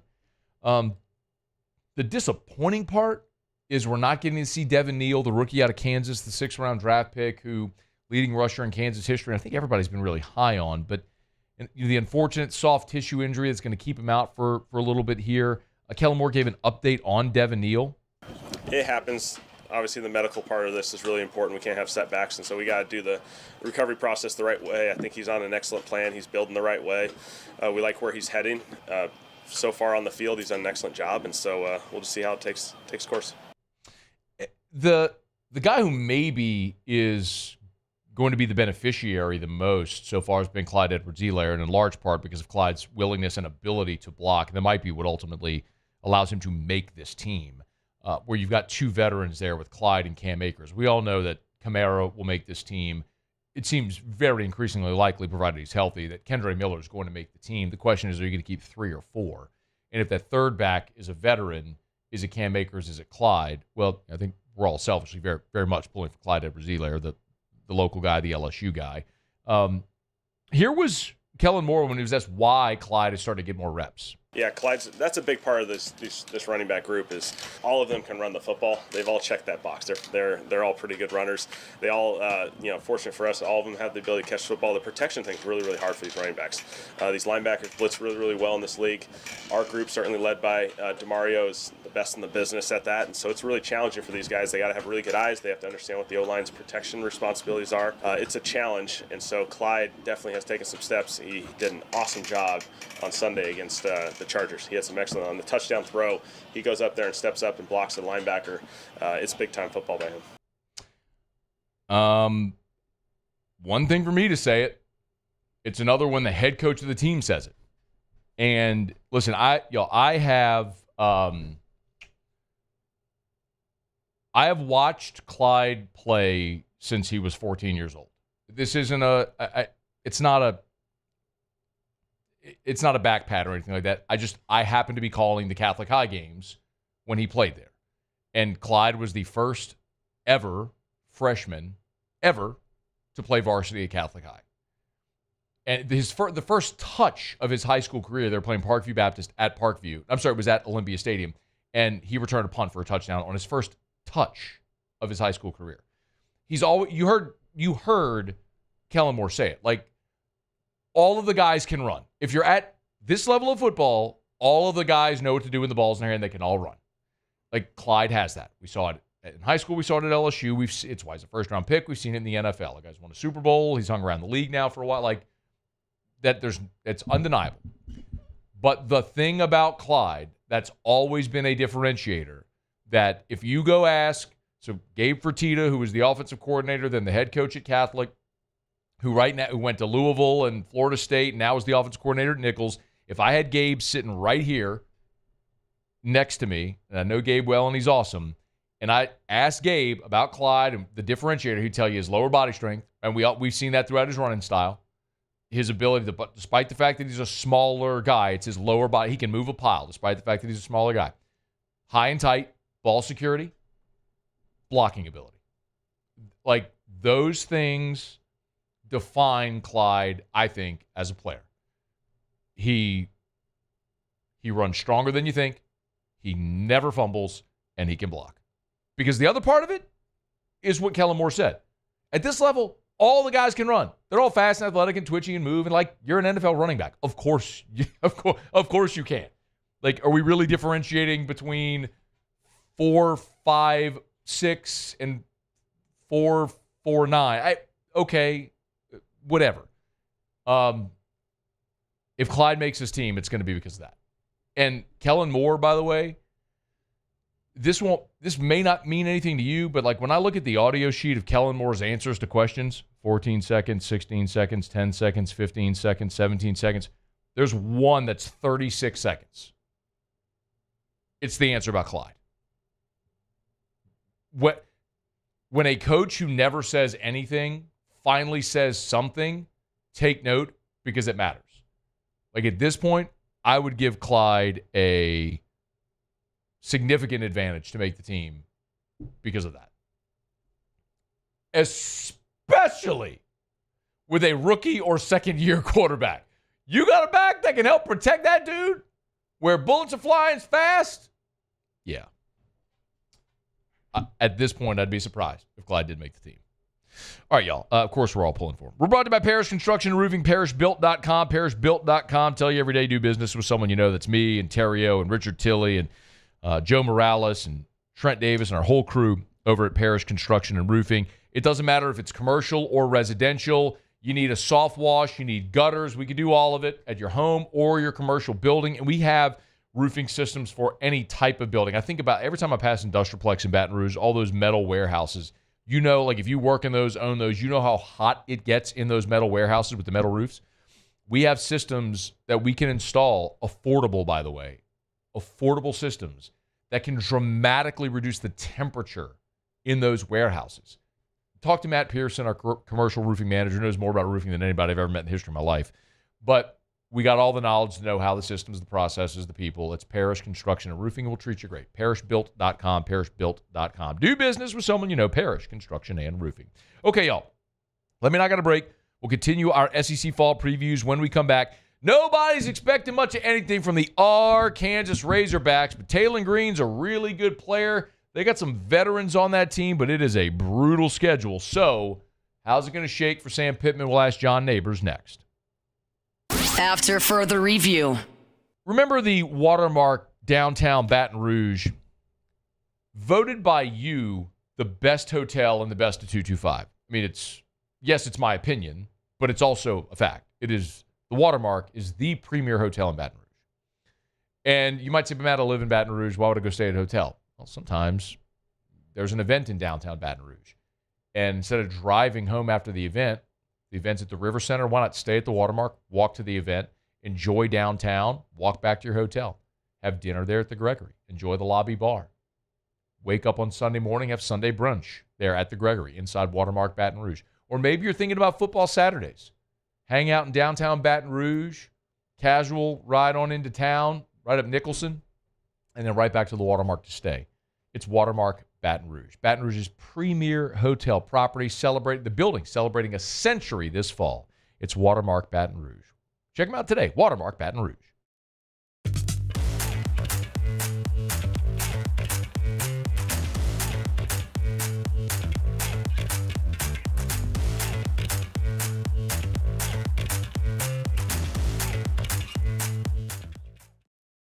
ED, low T, or simply seeking to optimize your health and performance? Goodwood Men's Sexual Wellness offers a range of discreet services to address your specific needs. We empower men to reclaim their health and confidence. Visit yourgoodwood.com. At Luba Workers' Comp, our journey began over 30 years ago with a simple belief: our clients come first. At Luba, our business has always been focused on people, not policies. Through every success and challenge, we've continued to grow because we've stayed true to our values, committed to providing you with genuine dependability. Because your well-being is more than a priority. It's our purpose.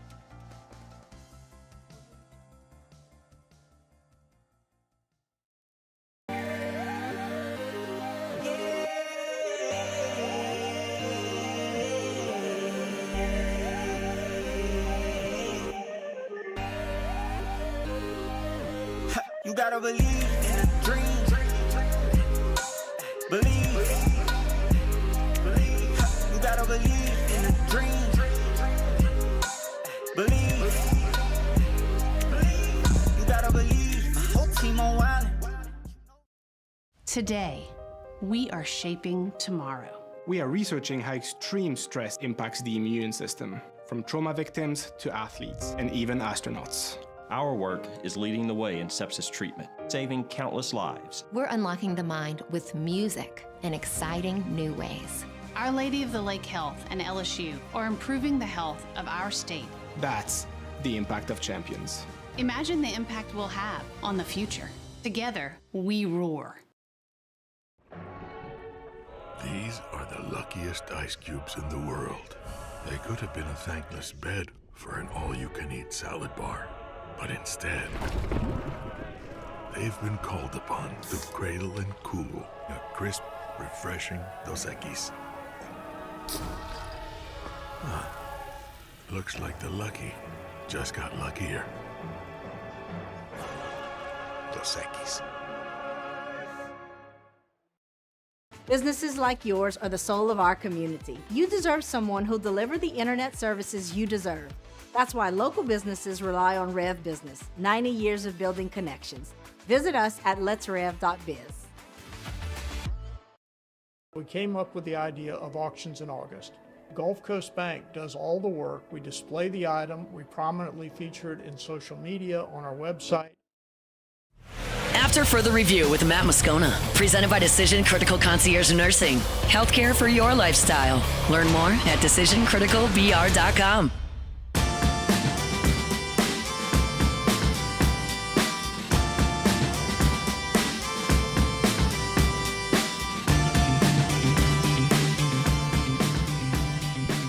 When I was at SEC Media Days last month, literally the last interview I did before I left the College Football Hall of Fame and went to the airport was to sit down with John Nabors. And I have never heard John more down on Arkansas than that conversation. August is by nature the month of optimism. Everyone's undefeated. Everyone thinks their team is it's a bounce back year. Their team's going to the playoff. Their team's winning the Natty. Their quarterback's winning the Heisman. It's always optimism in August. So I'm curious what the disparity might be right now, if John has caught the optimistic bug in August. John, thank you for the time as always. How are you? I'm very optimistic today. How about you? Is that a fair characterization, John, when I talked to you in July, that you were about as down on Arkansas football as maybe I've ever heard you? No, I think that's an absolutely fair way of saying it, because it's something to where you try to really get the entire vibe of the fan base and understand where they're coming from, and you can always feel energy. Like, that's the one thing that is just human nature, and especially in sports. You know, we talk about home field advantages. You know, you feel energy and you feed off energy, and then you can always kind of do a vibe check and seeing where that energy is at. And for Razorback fans right now, the energy is as low as it's ever been. Now, it's, you know, as you said, August comes around, fall camp comes around, you start to get a little bit more. But going into this year, it's hard to really, at least in my life, look back upon a fall camp in August where the vast majority of the fan base is going into the season with not high expectations at any way, shape, or form, and in fact is completely and totally expecting a very average to below average season. Okay. We had Cole Kublik with us yesterday, and he was really high on Taylon Green. And if you got a quarterback, you got a shot, right? So what's an expectation on Taylon Green this year? Well, Taylon Green, unfortunately, is pretty much the beacon of hope. He is the guy to where, if you are the optimist, if you are one of those fans that believe that this team can be better than 6-6 from a year ago, it starts with Taylon Green and it ends with Taylon Green, because pairing him with Bobby Petrino for another year, it makes you feel like, okay, this is at least something that can help. He is dynamic. He's got sheer athleticism. He's a big, able-bodied guy. It seems to be that he's as healthy as he's ever been. And he's the type of playmaker that when he's making those plays, he can win you games. He can truly do that. He's got to really work on his decision-making. That was his biggest problem last year, but for all intents and purposes, it's gotten better. But to me, it starts and finishes with Taylon Green. And if Taylon Green is not taking that next step, if he doesn't take that next step, then it's going to be a bad season, plain and simple. And I don't even think that people, at least here in Arkansas, are worried about Taylon Green or anything. It's more about the surrounding cast of characters, to where he's got pretty much a brand new wide receiving core. He's got a brand new tight end room. He's got essentially 3 or 4 brand new starting offensive linemen, and he's got 3 brand new running backs. So it could be Taylon Green be great, but is his surrounding cast as good or better than what they were a year ago? It's really hard to say at this point. Okay, so what do we know about the supporting cast there on offense? Well, apparently the running back, the transfer out of New Mexico State, Mike Washington, is going to win the Heisman this year.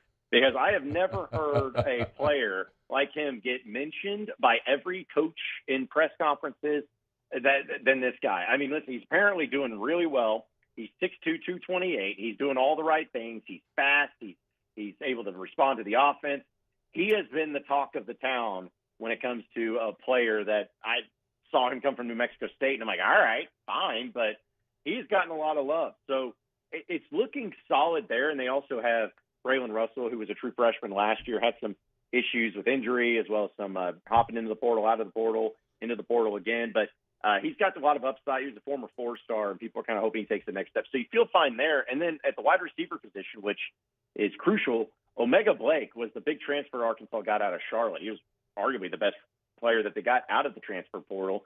But besides that, they just have a lot of guys. Like, there's guys that could end up being really good, and they could end up taking that next step. I know they have a lot of speed. Bobby Petrino's talked about their speed. He's talked about their athleticism. So there's something there, but is it going to be enough to really spread the love a little bit?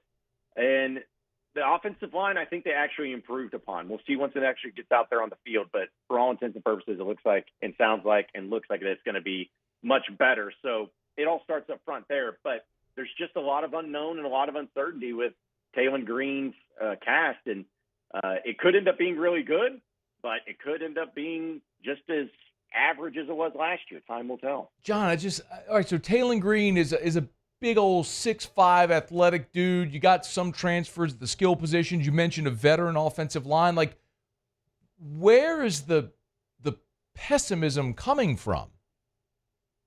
The pessimism is coming from the fact that they just don't, and I'm talking about fans, they just don't have a whole lot of confidence in Sam Pittman. They're just putting it bluntly. You saw last year, Arkansas went 6-6. They won the bowl game. They were 7-6, John. They won 7 games. Oh, trust me, I know it. But fans, you get to a point. Here's what it comes down to, Matt, and I think we talked about this. Here's what it comes down to: is it's not that Arkansas's been a joke. It's not like they've been an embarrassment. They haven't been this Chad Morris bottom dweller, anything like that. They've had right. bad years. Context, right? Context, John. But here's where the context comes into play, is because Razorback fans, they see teams like Ole Miss that they think that they're on the same level as.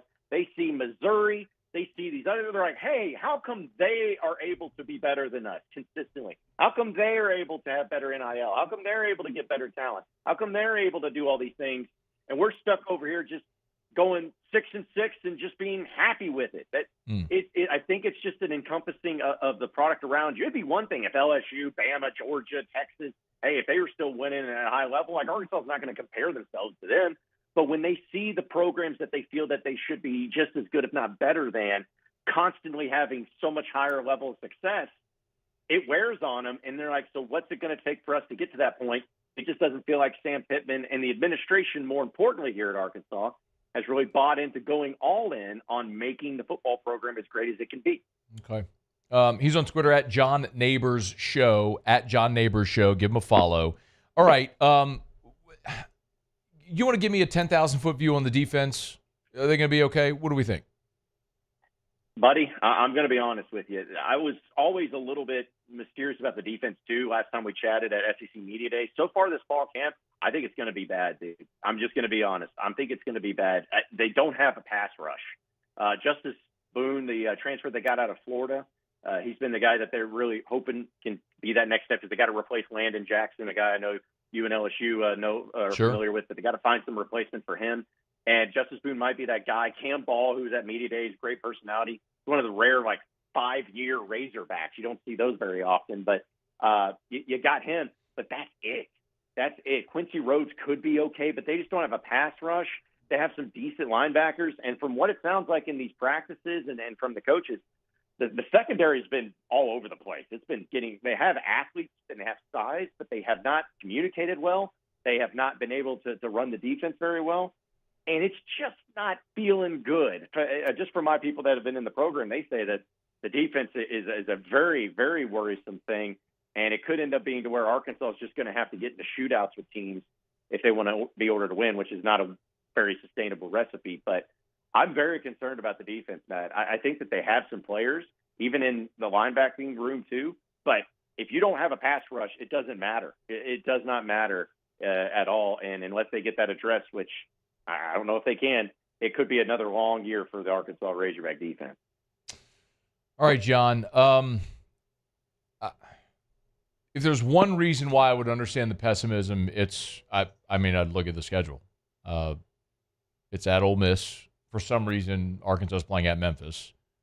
Notre Dame is on the schedule. At Tennessee, A&M, Auburn, Mississippi State, at LSU, at Texas, and then Missouri, who y'all never seem to want to beat. That's where I look and go, someone is just trying to get Sam Pittman fired. That's all there is to it.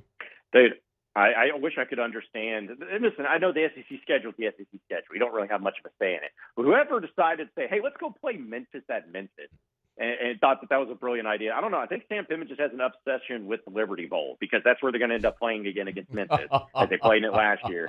Like, that must be it. That's the only thing I can think of. But I don't know who came up with that. The Notre Dame game is really cool because Arkansas and Notre Dame have never played each other in the history of the program. So at least that's unique. But even playing Arkansas State for the first time ever in history down in Little Rock is also just a dumb thing that shouldn't be happening. So, yeah, the schedule – honestly, I know I'm sure you've looked at every SEC schedule, and you can't look at it this way, but you look at Missouri's schedule, man, if Arkansas had that one, it'd probably be like, hey, 7, 8, 9 wins. But it's not going to be that. And so that's another reason, as you say, the pessimism comes in, was not only do you not feel great about your team, but you don't feel great about the schedule. And I've said this many times, you could actually end up having a better overall team this season than what you did a year ago, but your record be worse because the schedule is absolutely brutal. I mean, you mentioned it. Road games in the SEC are Ole Miss, LSU, Texas, and Tennessee. You know, like, all right, sure, why not? I mean, it's just insane how bad it is. And you're not wrong about Missouri. I mean, like, Eli out there flexing about double-digit win seasons whenever they're playing that slate is embarrassing. It's like it's Indiana. It's Indiana canceling a series with Virginia to play directional state U. I mean, that's what college football is becoming. Whatever. Don't start me on that tangent. All right. Inside Arkansas, he's John Nabors at John Nabors Show at John Nabors Show. Get him there. We always appreciate it, man. Thank you for the time. Anytime, as always, guys. Can't wait for the Golden Boot to come back to Fayetteville. It's going to be great. You can have it. I'll walk over to the building right now and just ship it to you. Actually, that would be expensive. I'm not going to do that. I'm not driving to Northwest Arkansas either. Don't do that. Just you can keep I'm sure you'll get the win, but just send us the trophy. That's really all we care about. That's what I'm saying. Yes, John, if you drive down, I will walk you into football ops and just hand you that trophy if you can carry it out. Yeah, we'll find it in a closet somewhere. I'm sure that it's being kept because that's about how little they care about it. Yeah, it's on a shelf. It's on a shelf somewhere. All right, thank you, John. Appreciate it, guys. Thanks so much. It's After Further Review. We're brought to you by Rouse's, the official supermarket of the New Orleans Saints. Rouse's.com, Rouse's.com, Rouse's.com. Ooh, look at that. Great deals right now on some beers over at Rouse's. Man. Mango cart for $9.99. Bud Light, how about that? A 12-pack of Bud Light for $13.49. Y'all get on by and see our friends over at Rouse's, the official supermarket of the New Orleans Saints. Rouse's.com. Rouse's.com. Y'all, they got 70 locations. Lake Charles to Orange Beach, points in between, and they are still locally owned and operated. Still locally owned and operated as they've continued to grow. Love telling you about Rouse's and the way they commit themselves to being local right here in Louisiana and along the Gulf Coast. It's Rouse's. Rouse's.com. Rouse's, this feels like home. All right, Jordan will do Tigers and the Pros to wrap up the hour. I do want to delve a little bit into the Saints receiver room with the Bub Means news that he's going on IR. Are there free agent possibilities the Saints could explore? We'll get to that. Ross Jackson will be here next hour as well. You want to get involved, you can. Email us, tweet us, text us, 225-396-4400, 396-4400, 396-4400. Lots of ways you can get involved in the show, as always. Don't you move. After Further Review. Get Gordon and get it done. Gordon McKernan Injury Attorneys. You've been injured in an accident. It's not your fault. Do what injured people in our state have done for 3 decades. Get Gordon and get it done. You go to getgordon.com, getgordon.com. And Gordon always coming up with creative marketing ideas, and I got great news. The Get Gordon Billboard Design Competition is back. Make it your own. Make it fun. The campaign starts on August the 18th, so that's 4 days, and it'll end September the 21st. So you got about a month. You got about 4 weeks. So put on your creative thinking caps there. It's the 3rd annual Get Gordon Billboard Design Competition. You can win up to $2,000 in prizes, a donation to a charity of your choice, and a chance to see your billboard up around Louisiana. So go to getgordon.com/billboards, getgordon.com/billboards. Get Gordon and get it done. There it is, the extra mile, on the border of expected and extraordinary for those willing to go further, like vans customized for work or play, with safety and tech to keep you connected. Supported by a 5-star sales, service, and finance team, and backed by the 1-star you know. So go the extra mile. It's never crowded, because so few have what it takes to go there.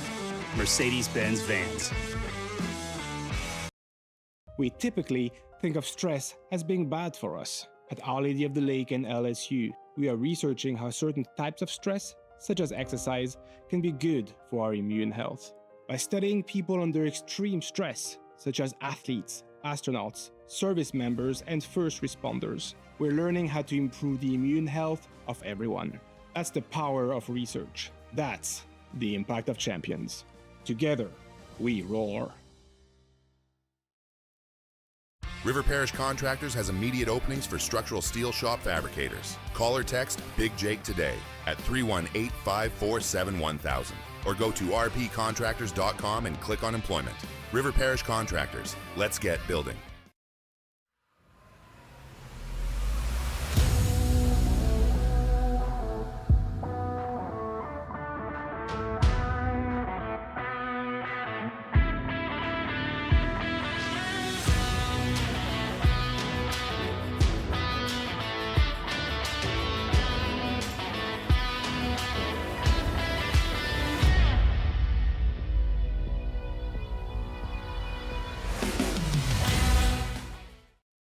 At Ochsner, we know healing is a team sport. That's why we've partnered with world-renowned orthopedic surgeon Dr. James Andrews to create the Ochsner Andrews Orthopedics and Sports Medicine Institute. Whether you're a professional athlete or a weekend warrior, our team of specialists are dedicated to getting you back in the game. So whatever your reasons are for reaching your personal best, we've only got one: you. Ochsner Andrews Institute. Long live you.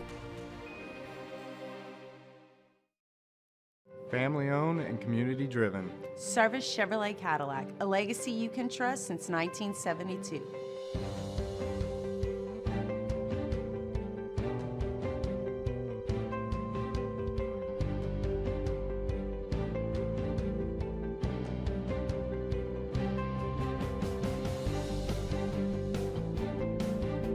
Service Chevrolet Cadillac, our family serving your family. For over 50 years.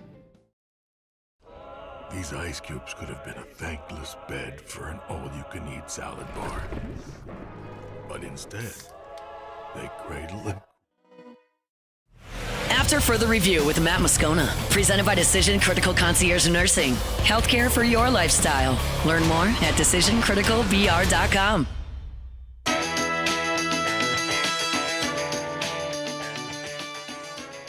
We are wrapping up hour number 2. Glad you are hanging out with us here. We will head out to L.A. Our buddy Ross Jackson from LouisianaSports.net, Locked on Saints, give us an update. He was at Saints-Rams joint practice today, so we'll get an update on what all transpired coming up here in just a smidge. Right now, Jordan has Tigers in the pros. Tigers in the pros. They still bleed purple and gold. They're just really rich now. All right.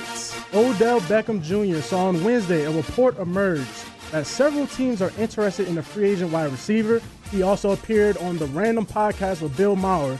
Odell addressed whether he'll join forces with everybody's favorite quarterback, Aaron Rodgers in Pittsburgh. He's not my favorite. He's not my favorite, but hey. You said everybody's favorite. You know, I have some Rodgers fans out there, so he says, I love him. We've had conversations. Beckham told Maurer. Turn the bed down. He told Maurer via Jack Markowski of SNI.com. Who was he talking to? Jack Markowski? No. Maurer? Oh, Bill Maurer. Bill Maurer. Who's Bill Maurer? I don't know who this guy Spell is. Bill Maher? Maurer? For Bill Maher. Maher? Okay, Bill Maher. Why was Odell on Bill Maher's podcast?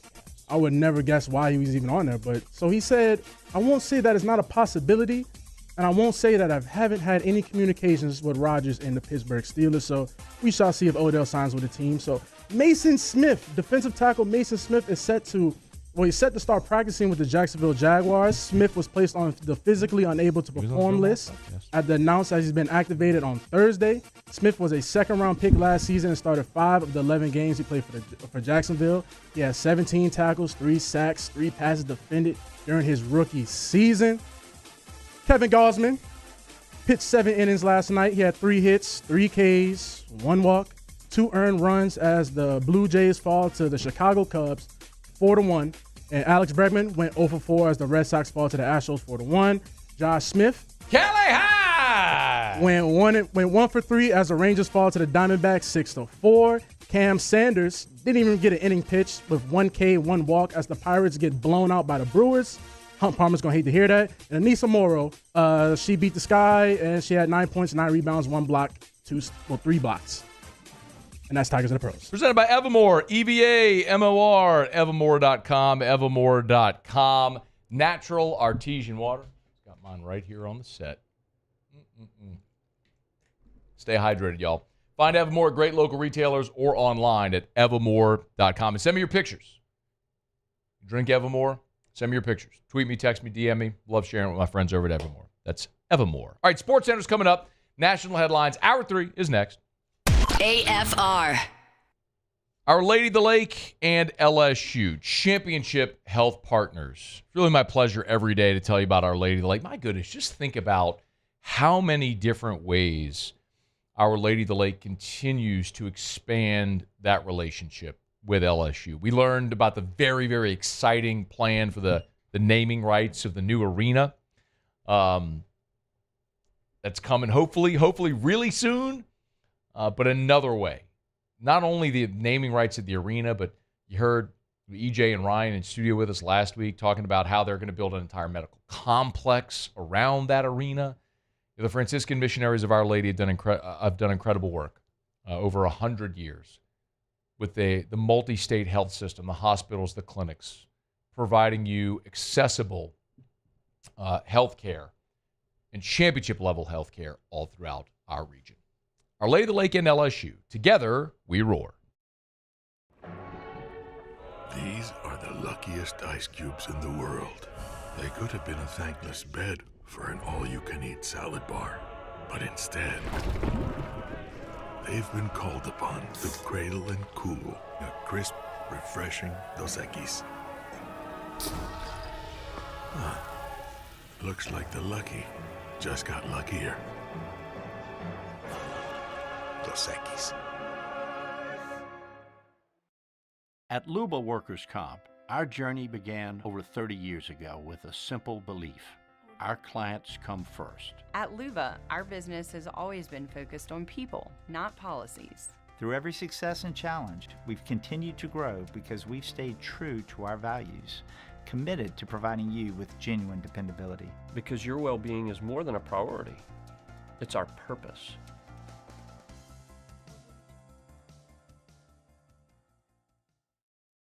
At Bayou Automotive, we believe in a sales process that puts you first. We want you to experience an easy purchase with clear pricing and great service. Let Bayou Ford and Bayou Chrysler Dodge Jeep Ram be your trusted partners in finding your perfect vehicle. The crew at Bayou Automotive is going to do right by you. Parish Construction and Roofing. This is Coach Kim Mulkey. Go to parishbuilt.com for all of your roofing needs. From your hometown, parishbuilt.com. ED, low T, or simply seeking to optimize your health and performance? Goodwood Men's Sexual Wellness offers a range of discreet services to address your specific needs. We empower men to reclaim their health and confidence. Visit yourgoodwood.com. At Sunshine, we know what you see when you look at your land. Where others may see dirt, you see the foundation you've built your life on. This, it's hallowed ground. It's past, present, and future. We're proud to provide quality John Deere equipment to help you maintain the land you love. Check out our current promotions and learn more about what it means to be powered by sunshine at sunequip.com.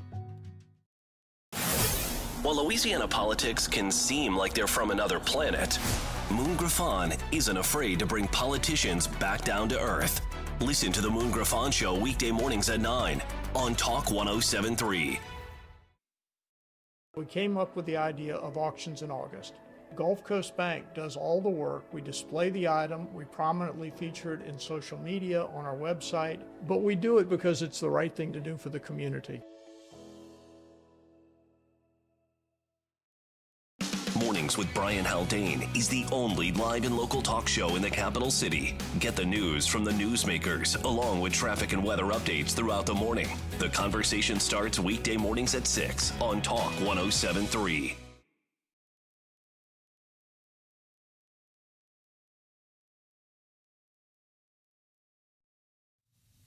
This is SportsCenter.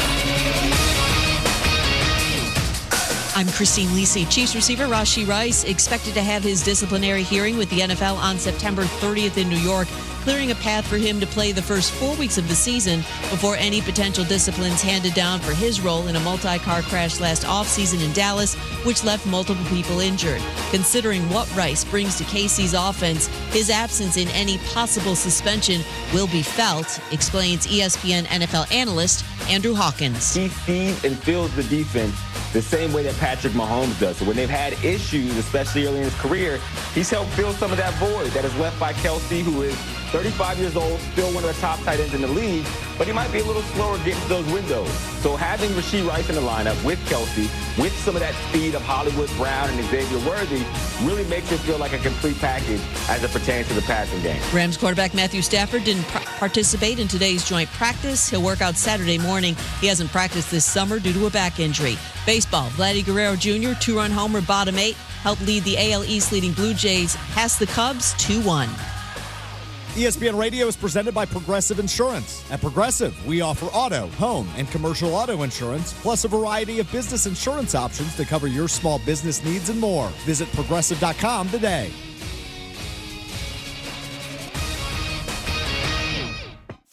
Matt Moscona. I'm very important. After further review. Say it one more time. After further review with Matt Moscona. And here we go. Live from the Mercedes-Benz of Baton Rouge studio. That's right. Woo!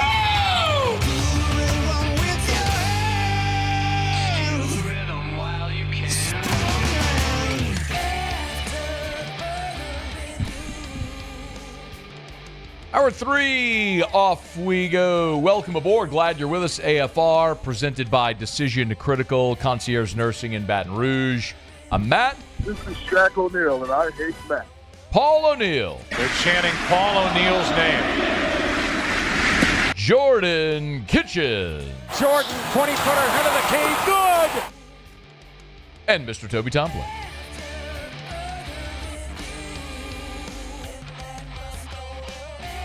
All right, we're here. Glad you are as well. 5 o'clock quitting time. Glad you are driving home with us. Football Tigers, we're back on the practice field today. We did not have access. We do, however, have full access to practice on Friday. So very much looking forward to getting back out there on Friday morning. I don't know if it'll be our last look at the team in fall camp. They do have another week of fall camp next week before they get into game week for Clemson. But it remains to be seen what type of access or availability they'll give us. I can't help but think if you were here in hour 1, we told you a story about Clemson offensive lineman Walker Parks. He was injured in a scrimmage they had back on the 9th, and Clemson scrimmaged again today. And Walker Parks reportedly has been seen on crutches, and Dabo just gave a very brief, can you, the Dabo thing for today? Would Dabo? He'd be all right. He'd be all right. He'd be good to go. He didn't go today. We held him today, but he'd be all right. That was Dabo when he was asked about Walker Parks. It'd be all right. That's all you get. We get to go out there and watch the full friggin' practice. I mean, that's kind of incredible access. So we'll be back out there tomorrow, and we'll see what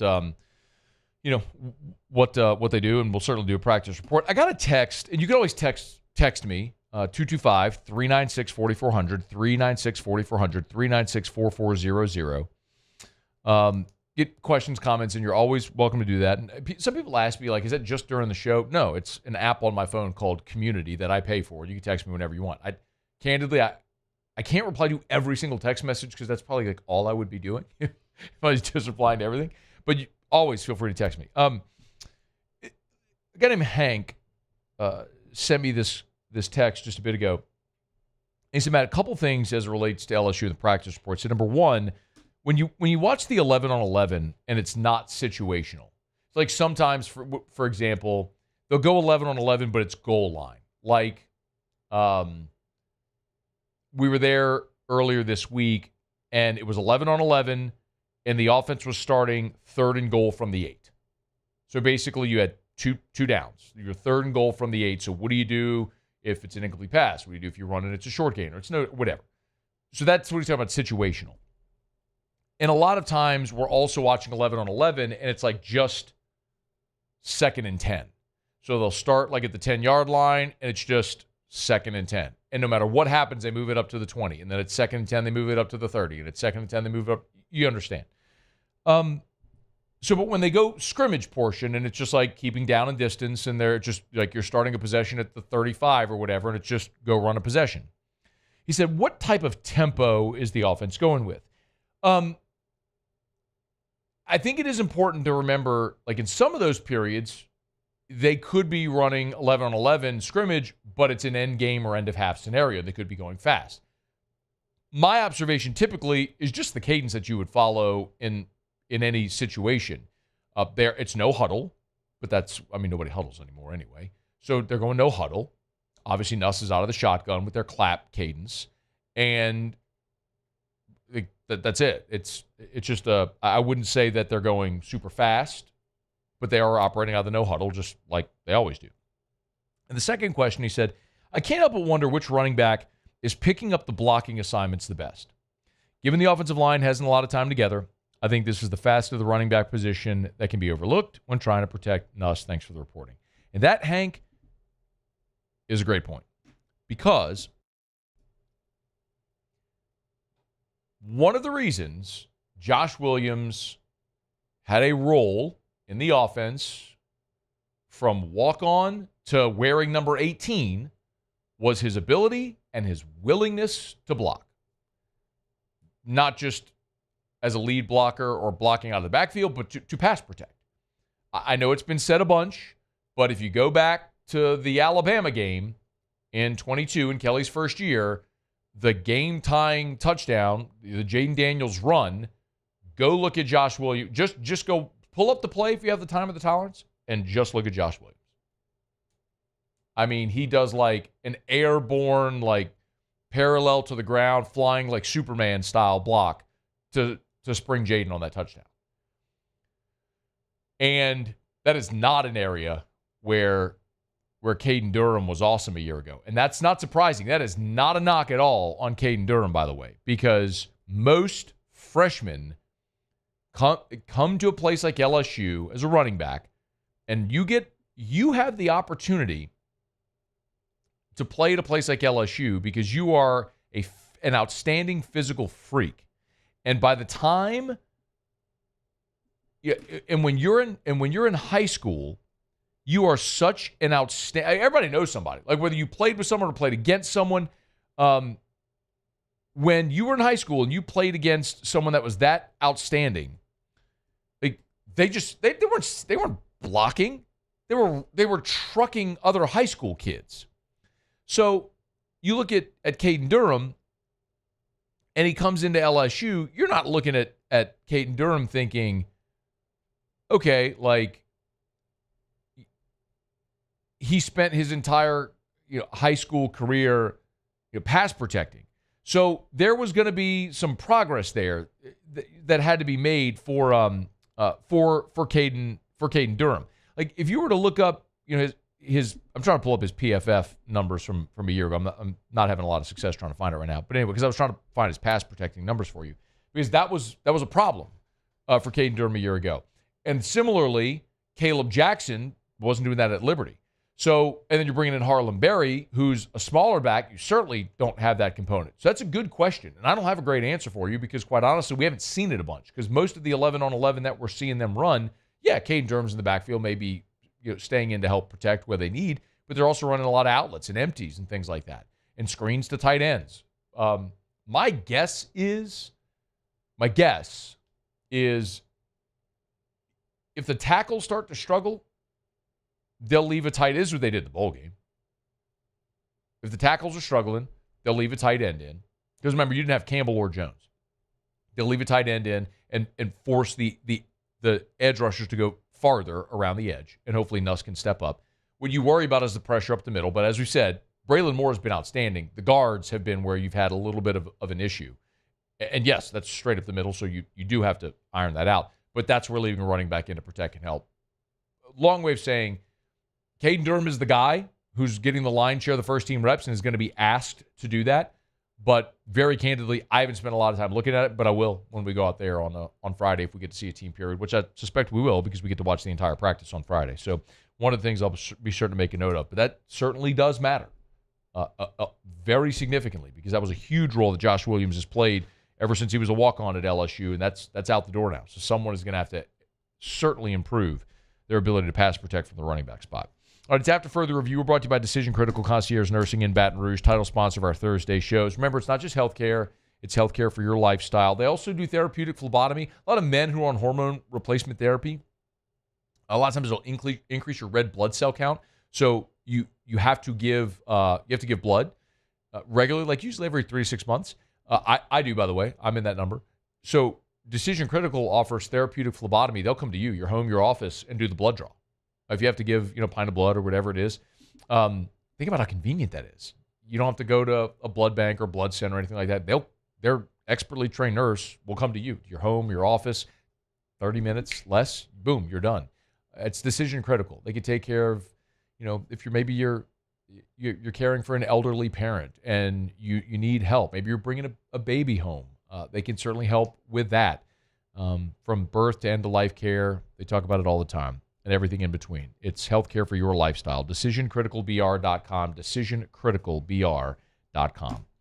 It's After Further Review. We're going to grab a quick break. When we come back, we'll head out to L.A. Ross Jackson, Locked On Saints, and, of course, LouisianaSports.net. Been doing an incredible job out there ever since the Saints went out west. Been covering all the practices. Of course, the preseason game and today's joint practice between the Saints and the Rams. When we come back, Ross will join us and find out what he saw when the Saints and the Rams are locked up today in Carson. We'll do that next on AFR. AFR. Action Industries is a proud partner of LSU Athletics. They always say Action Industries, innovation in action. You can get to know what that means when you call our friends over at Action Industries or go by because they do have 2 locations, Highway 30 and then, of course, in Geismar and then in Belrose as well. Our friends over at Action Industries are awesome, and they know who they are. And I underscore this because, there's a lot of mega contractors that do great work, but they don't want to bid on your $200 million job. Maybe something that you're struggling with is if you have one of those gigantic projects going on, Action Industries can help supplement your workforce. But maybe you have that 100-person job and you hired the major contractor and you don't feel like you're getting their best. Well, at Action Industries, that's their sweet spot. You have that 100-person job, you are getting all their best people and their undivided attention. It's Action Industries. Action, INDINC.com, Action Industries Incorporated. Innovation in action. Today, we are shaping tomorrow. We are researching how extreme stress impacts the immune system, from trauma victims to athletes and even astronauts. Our work is leading the way in sepsis treatment, saving countless lives. We're unlocking the mind with music. in exciting new ways. Our Lady of the Lake Health and LSU are improving the health of our state. That's the impact of champions. Imagine the impact we'll have on the future. Together, we roar. When it comes to industrial construction, River Parish Contractors can do it all. Mechanical, structural, custom fabrication, specialized welding, and turnaround services. Strategically located in between Baton Rouge and New Orleans, we have the local team with the experience and commitment to safety to manage the most complex industrial projects. Period. Here's the deal. Partnering with us means your project is delivered on time, on budget, and most important, safely. River Parish Contractors, let's get building. Bayou Chrysler Dodge Jeep Ram is taking $22,500 off MSRP on the brand new 2025 Ram 1500 Laramie with $22,500 off MSRP with a complimentary 7-year powertrain warranty that comes with all new Bayou Automotive vehicles. If you need sales or service, the crew at Bayou Automotive is going to do right by you. Baton Rouge's home for real rock. It's Eagle 98.1. Foo Fighters. Led Zeppelin. AC/DC. Pearl Jam. And the flagship home for LSU sports. Take us anywhere with the Eagle 98.1 app. Eagle 98.1 is the rock station. At Luba Workers' Comp, our journey began over 30 years ago with a simple belief. Our clients come first. At Luba, our business has always been focused on people, not policies. Through every success and challenge, we've continued to grow because we've stayed true to our values, committed to providing you with genuine dependability. Because your well-being is more than a priority. It's our purpose.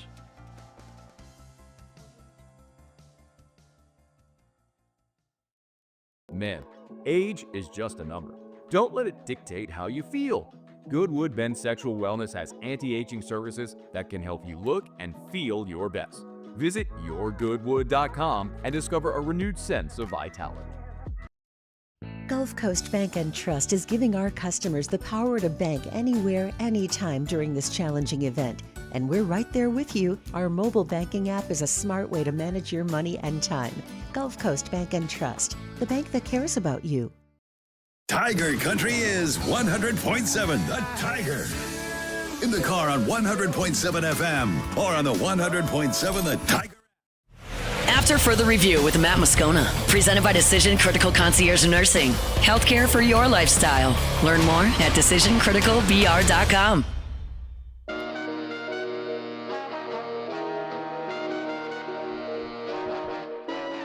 Saints and the Rams got together today, a little joint practice in Carson, California. Ross Jackson, LouisianaSports.net, and Locked On Saints. He was there. He's here right now. Yo, man, how are you? Hey, man, I'm doing great. Thanks so much for having me on.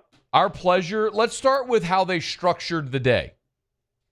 Yeah, so it was a very team-heavy practice. They kind of went into some individual drills to start things off. Then they went immediately into some team drills, and then kind of used special teams opportunities to take some breaks, did a little bit of punt drill work, a little bit of kick coverage work, and then they kind of centered that in between all of these team drills. And so we saw a lot of team kind of full field, then some team red zone, and they got into some more team sort of, incremental advancement of the football throughout, and then they finished the day with a non-scripted, call it 2-minute drill situation. And so the Saints defense got to see 2 of those kind of call it drives. The Saints offense only saw 1 of those call it drives just because of the way that the time went. And Tyler Shuck got that sort of end of game 2-minute drill scenario. By the way, just to clarify what you mean by call it. Call it, yeah, thank you, sorry.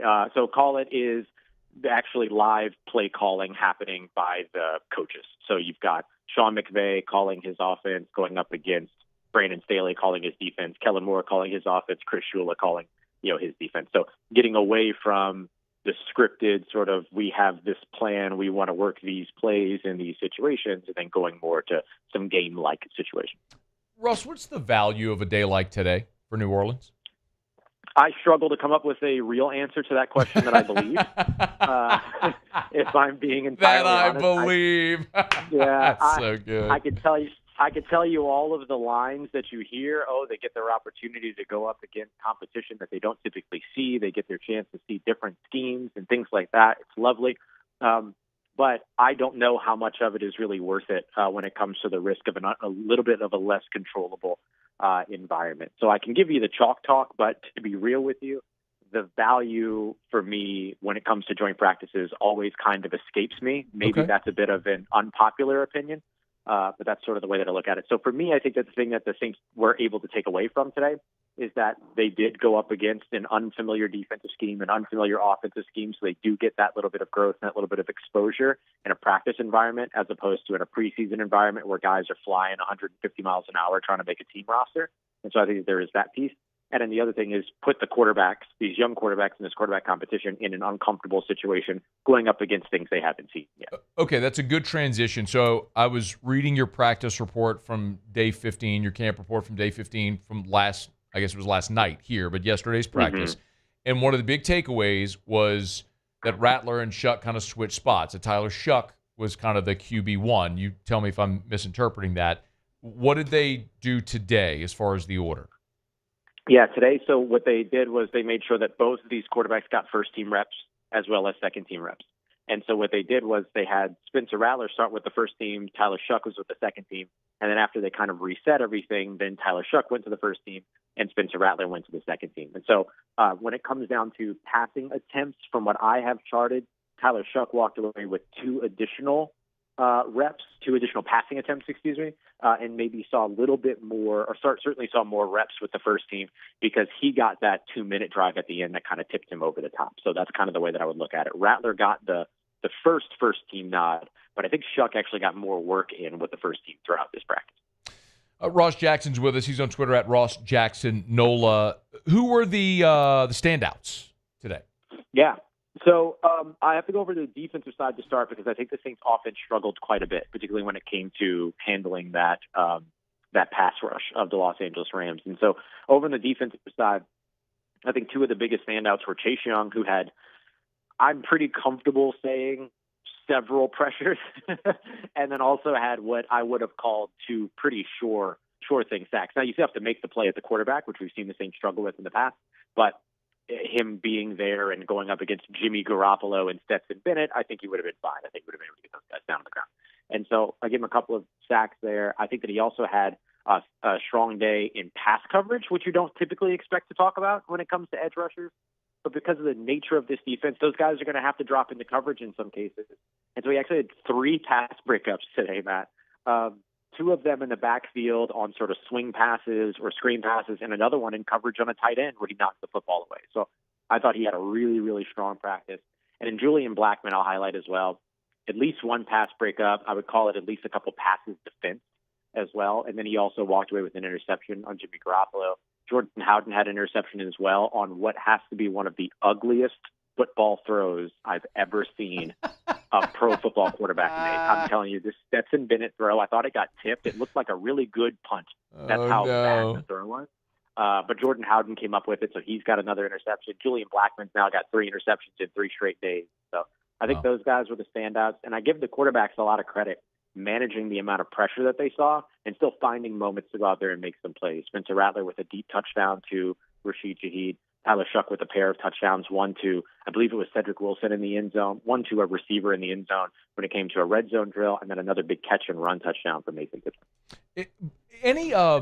Any injury updates of note today, Ross? We still don't see, or still haven't seen Alontae Taylor. That was kind of the big one from today. We just don't really have any gauge on how things are going for him when it comes to this groin injury that he's managing. He's one of the few guys that got hurt during a practice that we haven't seen at least come out and do some side work and things like that. So whatever he's dealing with, it's bothering him enough to kind of keep him off of the field. And some of that might be, too, the Saints saying, you know what more do we need to know about Alontae Taylor? Like, you know what role he's going to play, you know what he's going to do, you know how you're going to utilize him, all those other pieces. So shelf him until the regular season, certainly a way that they could go. But until we see him out on the field, that's going to be a little bit of a question mark as he deals with that groin injury. No other big updates at this point. We know what's going on with Trevor Penning. He's dealing with a toe injury, reported turf toe. Kellen Moore just wants to say toe So a toe injury there, and we know that's going to keep him out for a few weeks, and we'll see where things go there. But the only other big mystery right now is Jasheen Davis, who's been not seen since Friday's practice. He wasn't we didn't catch him at all during the preseason game against the Chargers, pregame or anything like that. And so he's the only one that's kind of a mystery at the moment. That's a guy I know that you've been pretty high on so far in camp. Yeah. He's had a strong camp too. Missing days like this is difficult for guys like that trying to earn a job. The Saints did sign defensive end Jeremiah Martin. Ross, my read on that was just this is the end for Isaiah Foskey. Am I reading too much into that? Yeah, maybe. I'm not going to lie to you. I think that's more so just to even out the numbers when you have no Jasheen Davis. And so with Jasheen Davis not having been around, although to argue against myself, Jasheen Davis also hasn't been around since Friday, so they could have done this days ago, right? And so maybe there's that. But I spoke with a couple of folks around Isaiah Foskey, and they talk about a lot of what it is that he does from like the technically sound point and filling his role and all those other things. But man, this is just a guy that lacks flash. And so I would have a hard time. I have a very hard time. He probably won't be on my 53-man roster again going into the next projection after the preseason. And so I wouldn't be super shocked by that. But I think that the Jeremiah Martin thing was more so that they could have the numbers that they need at edge rusher, especially because Fadil Diggs moved up into second-team reps today. And so I think that was maybe a part of just not having sort of that additional guy to help out on the third team. If you would, before you go, fill us in. So joint practice today with the Rams. Fly home tomorrow. Give us a schedule for the rest of the week leading up to Sunday's preseason game against Jacksonville. Yeah, they'll travel home tomorrow, and then on Saturday they'll hold a walkthrough. I believe it'll be at the Dome, but I'm not entirely sure. I've asked around, but I haven't gotten an answer on that one yet. But I believe that that's going to be at the Dome. That's what they would typically do. Otherwise, it'll be at the training facility. And then, of course, Sunday's preseason game against Jacksonville. We will preview the preseason game tomorrow, obviously with a lot on the line for these guys trying to earn roster spots. You can read about it all over at louisianasports.net, or you can listen or watch him at Locked On Saints. He is Ross Jackson. Thanks, man. Thank you, bud. You take care. Stay safe. Talk to you soon. All right, safe travels heading home. Ross has been out in L.A. for as long as the Saints have, and he'll be heading home, of course, as the team does as well. We're brought to you by South Point Volkswagen at southpointvw.com. New and certified pre-owned in Baton Rouge and online at southpointvw.com, southpointvw.com. Actually, I had a buddy of mine just yesterday say, hey, Matt, who should I ask for over at South Point? We're interested in looking at an SUV over at South Point Volkswagen. So just kind of tell him, he said, yeah, there's a pre-owned one we like. I'm like, well, go talk to Mr. Kerry Manuel. Kerry Manuel is the certified pre-owned manager over at South Point Volkswagen. And yes, they've got pre-owned Volkswagens, but they've also got all makes and models. I mean, I say it often, but it's true. They're Louisiana's largest volume Volkswagen dealer. They move more inventory so they get more trade-ins. I mean, you know the drill. Like, you trade in your car when you buy a new one, well, then they have pre-owned inventory, and it's all different makes and models. So if you're in the market for a pre-owned vehicle, go see you can shop the used car lots, but make sure you go shop South Point Volkswagen as well, because they have great high-end trade-ins as well at South Point Volkswagen. Airline just north of Highland, or southpointvw.com, southpointvw.com. South Point Volkswagen, what's your direction? If you missed it, we got this update up at louisianasports.net for those that didn't hear. We did talk about just a smidge ago there. We played the Dabo clip for you. But Walker Parks, who is a sixth-year offensive lineman at Clemson, who's been a starter for 5 years. Basically, he was there in the COVID year. So this is his sixth season. He was first-team All-ACC a year ago. He's preseason All-ACC. He's played in 52 career games. In Clemson's scrimmage on this past Saturday, apparently he was injured. He's been seen on crutches since then. Clemson scrimmaged again today. He did not participate. Dabo met with reporters afterwards, said no big deal. He'll be fine. He'll be ready to go. And maybe so. Maybe the crutches and everything is just precautionary, and that's completely understandable. But this is something absolutely worth watching. And I don't know what the injury is. That has not been reported. You're talking about crutches. I mean, you can make certain guesses. Toe, foot, ankle, knee, whatever. I don't know. I have no idea. But it is worth mentioning because Walker Parks is the starting right guard for Clemson. And if he is in any way limited, slowed, whatever, and he's got to deal with Bernard Gooden on that side of the line, that is unenviable because we have seen Bernard Gooden caused a lot of problems for the LSU offensive line so far in fall camp. And I was just looking at Twitter, and I tell you all the time, email me, tweet me, text me, lots of ways you can get involved. Jonathan sent me a tweet at John Burris 1981. He said, Matt, I got a question about the physicality of this year's team. He said, all I've heard is the struggles of the offensive line. Is the O-line struggling with the speed of the defense, or is it physicality? I will tell you definitively, it's not physicality. And I don't think it's the speed either, with the exception of what we just talked about with Bernard Gooden, who's been outstanding, and he's a really powerful, low-to-the-ground, speedy guy who's been tough to deal with. I think these are very good questions, and I can only give you my opinion, like my perspective being out there and seeing it. And again, you have to take this with a grain of salt because what I see might be different from what someone else sees, and it could also be different from what the team is actually trying to achieve, because we go out there and we're standing on the sideline watching, and we don't know what offensive play was called. We don't know what defensive scheme was called. We don't know what the objective of that situation actually is. We can glean certain things if they're yelling, third and 10, like we know they're just out there running 3rd and 10 plays. Well, does it mean they're coming, like the defense coming on a blitz? There are certain times when Blake Baker shows these really exotic fronts. So all that factors into how you should read into this. The last 2 practices that we got to see Monday, Tuesday, the pass protection was immaculate. I mean, I didn't chart a sack or even a pressure Monday, Tuesday. My feeling is, again, and I want to be clear, like this is just my opinion. So my opinion could be wrong. It's just my opinion of what I see. My opinion is that the offensive line early in camp was struggling. Blake Baker loves to bring pressure. His whole thing is havoc rate. That is what Blake Baker's defenses thrives on. He knows you're going to give up yards. You're going to give up some big plays. They want to create havoc. They want sacks and TFLs and forced fumbles and interceptions. They want those big havoc plays. That's what Blake Baker's defenses thrive on. All his defenses at Missouri did last year at LSU, and that's what they're going to try to do this year. So you would see this like wave of purple just envelop the offense. The defense wears purple jerseys, the offense wears white jerseys. So you would just see this wave of purple kind of envelop the offense. And a lot of it was just numbers and blitzes, and maybe the offensive line didn't know where the pressure was coming from. Again, I don't think this is a physical issue, meaning I think LSU's offensive linemen are plenty talented enough to be really good. The challenge, and this is what we were talking about with Cole yesterday, the challenge is getting 5 to play as 1. And that challenge is magnified when you got to go on the road at Clemson, night game, 80,000 people, screaming, going nuts against a super talented defensive front. That's why that's a massive challenge. It's not that LSU's linemen are slow or small or weak. I don't think it's any of those things. I think they're big, fast, and strong. I think all those things. Can they operate as one? That's going to be the real big challenge when they go on the road in week 1. Okay, it's after further review. Thursday show is presented by Decision Critical. Let me knock out a quick break, and we'll continue. Jimmy's here for Auto Locks in about 15 minutes. You can get your bets in. Auto Locks are live right now at LouisianaSports.net. Stay here. It's AFR. AFR.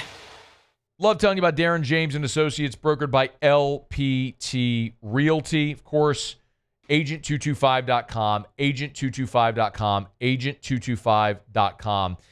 I love telling you about Darren James because I know we always talk about how Darren gets results.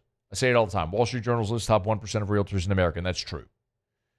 But the process, the how he gets those results, that's the differentiator.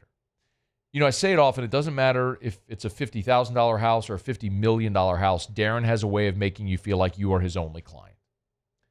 And Darren's understanding of the lifetime value of a client and what that means is why he works so hard for every single client, no matter where you are in life. If it's important to you, it's important to him. And you'll understand that after one phone call. 335-7666 or agent225.com. Think real estate, think Darren James.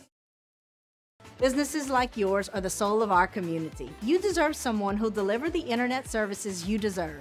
That's why local businesses rely on Rev Business, 90 years of building connections. Visit us at letsrev.biz.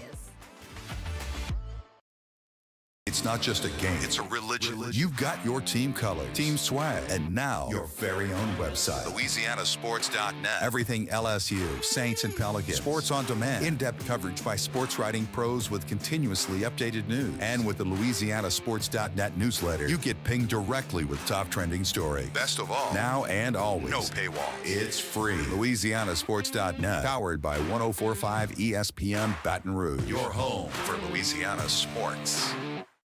At Luba Workers Comp, our journey began over 30 years ago with a simple belief. Our clients come first. At Luba, our business has always been focused on people, not policies. Through every success and challenge, we've continued to grow because we've stayed true to our values, committed to providing you with genuine dependability. Because your well-being is more than a priority. It's our purpose.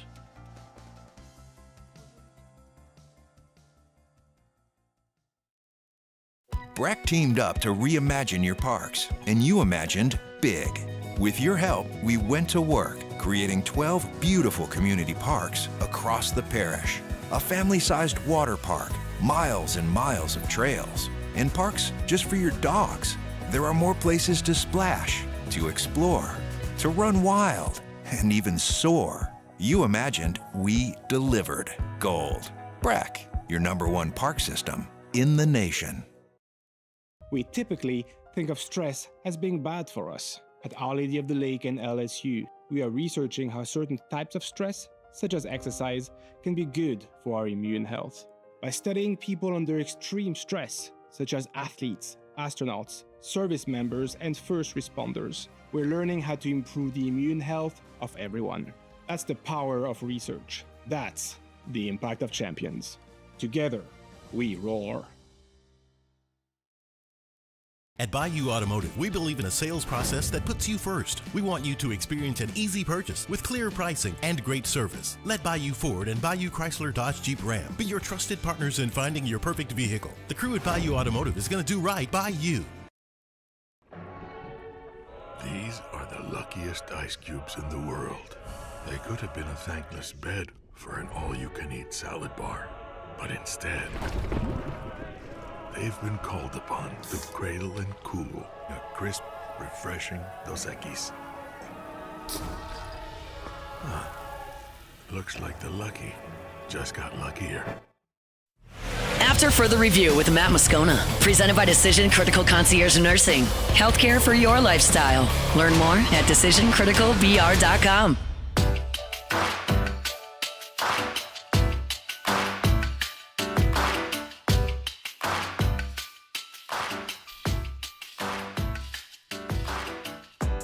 All right, Jimmy will be here in 10 minutes. A little Otter Locks. We'll look forward to that. Glad you're hanging out with us here on this Thursday edition of AFR. We always appreciate Blasia and her team at Decision Critical Concierge Nursing in Baton Rouge. DecisionCriticalBR.com. The New Orleans Saints are going to play a preseason game on Sunday against Jacksonville. I will certainly, we're all going to have eyes on the quarterbacks naturally. I'm very interested to see if the Saints pick up a free agent wide receiver. It's something we've talked about quite a bit, actually, this entire offseason. And I know they went and picked up Brandon Cooks. My point about Brandon Cooks has been, will continue to be, I don't get it. You signed an older, declining, less productive version of Chris Olave and Rashid Shaheed. It's the wide receiver that's under 6 feet tall, who really is a stretch the field guy. At least that's certainly what Shaheed is. The Saints need a big-bodied wide receiver. They need what they don't have. And when you look at the wide receivers that are available in free agency, there's some names that are really well known. Amari Cooper, Gabe Davis, Nelson Aguilar, Tyler Boyd, Brandon Powell, Jamison Crowder, Deontay Hardy, Allen Robinson. I mean, the challenge with all those names I just mentioned is that the youngest of them is Gabe Davis, who's 26. And then it's Powell, who's 28, almost 29 years old. Deontay Hardy's 27, but get real, they're not bringing him back. Cooper's 31, Aguilar's 32, Tyler Boyd's almost 31 years old, Jamison Crowder's 32 years old. And I'm not saying at 32 that you're geriatric and you can't play anymore, but you do have to weigh the risk reward, the benefit of bringing in someone or playing someone younger, which is why the Bub Means injury is so disappointing. I know this sounds repetitive because I keep talking about it, but I am most interested in this team and seeing the young guys. I don't know if you saw it, but the Super Bowl odds came out, and the New Orleans Saints have literally the worst odds in the entire NFL to win the Super Bowl. There's a predictor that came out, like an algorithm that's a win-loss projection predictor, and the New Orleans Saints had literally a 0% chance of winning the Super Bowl. They were the only team in the NFL with literally a 0% chance. ESPN came out with their future rankings, quarterback, coach, roster, front office, all of them, 32, like dead last. There's no real reason for optimism for this team this season to be good. And they're not going to be. Like they're not going to be a good team. I mean, if you were to white label this, if you were to just like blind resume this, rookie head coach, you don't have a single quarterback on the roster that's won an NFL game. It's either going to be a first-year guy, a rookie, or a second-year guy, neither of which has won a game. You got a rookie left tackle. You got a second-year player at right tackle who's playing that position for the first time. Your left guard's playing left guard for the first time. You know what I mean? Like you got a 36-year-old starting inside linebacker. You got a 36-year-old defensive end who continues to see his production decline from being one of the most durable players in the NFL to now playing about roughly half the snaps of what he used to. Both of your starting corners at the beginning of the season last year are gone. You've got one now who's probably going to be a starter for the first time. The other one is still indefinite, to be determined. Do you see my point? Like, when you do it that way, it ain't good. There's nothing to be like, yep, that's the thing. That's what you're going to hitch your wagon to. I mean, the pie in the sky dream is Shuck or Rattler end up being awesome. And I know people will look and say, and I hear this sometimes, well, look at Brock Purdy. He was a 7th-round pick. He went to San Francisco and got him to a Super Bowl. That's true, but they also had the best roster in the NFL. Jimmy G got him to a Super Bowl. They were up double digits in the fourth quarter, too. Ooh. Point being, I'll refocus. I'm not so much worried about the win-loss. Y'all are going to hear me say that a ton to the point where you're sick of hearing me say it. I would rather go into a game week 1 against Arizona and see what your young receivers can do. Like, is Mason Tipton actually an NFL guy? You can roll your eyes, shake your head, I'm with you, because we do this all the time. We do it every year. There's always some little engine that could receiver or run it or somebody, and they show out in training camp, preseason games, but when the intensity ratchets up, and instead of playing dudes that are going to be selling insurance in a month, you're playing dudes that are getting paid millions of dollars to play football, all of a sudden you're humbled a bit. Like, but what if Mason Tipton can actually play? I'd rather find that out September the 7th against Arizona than pay Amari Cooper to come be a receiver for the Saints. Is Amari Cooper a better option than Mason Tipton? Yes. Like, does he make you a better team today? Yes. But are you winning any more games with Amari Cooper than you would with Mason Tipton? Absolutely not. Like, if you're looking at point spread value, wins above replacement, if you want to translate that statistic from baseball to football, like Nelson Aguilar, Amari Cooper, none of these guys do anything for you. They don't make it's the same thing with Brandon Cooks. I didn't get it. Like, he's you're not winning any more games because that guy's here than you would have without him. So for me, it's so much about, man, is Danny Stutzman going to be a starter in this league? Did they hit on Quincy Riley? Is Jonas Sanker, could he be a starting safety? Maybe next to Justin Reed eventually? Maybe. Is Vernon Broughton going to be a good run-stuffing defensive lineman in the NFL?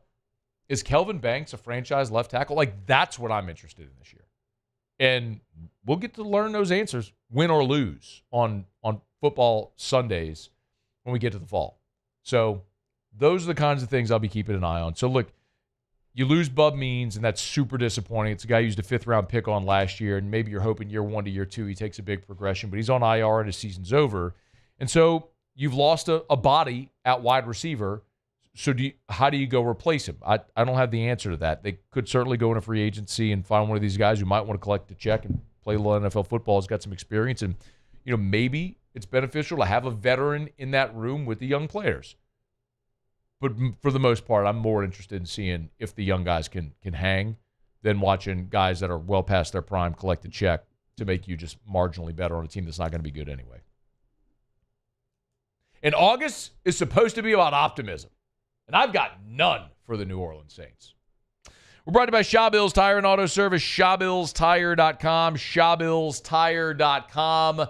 Locations all over South Louisiana. They started in Morgan City back in 1968, made their way up toward Baton Rouge, of course, west over toward Acadiana.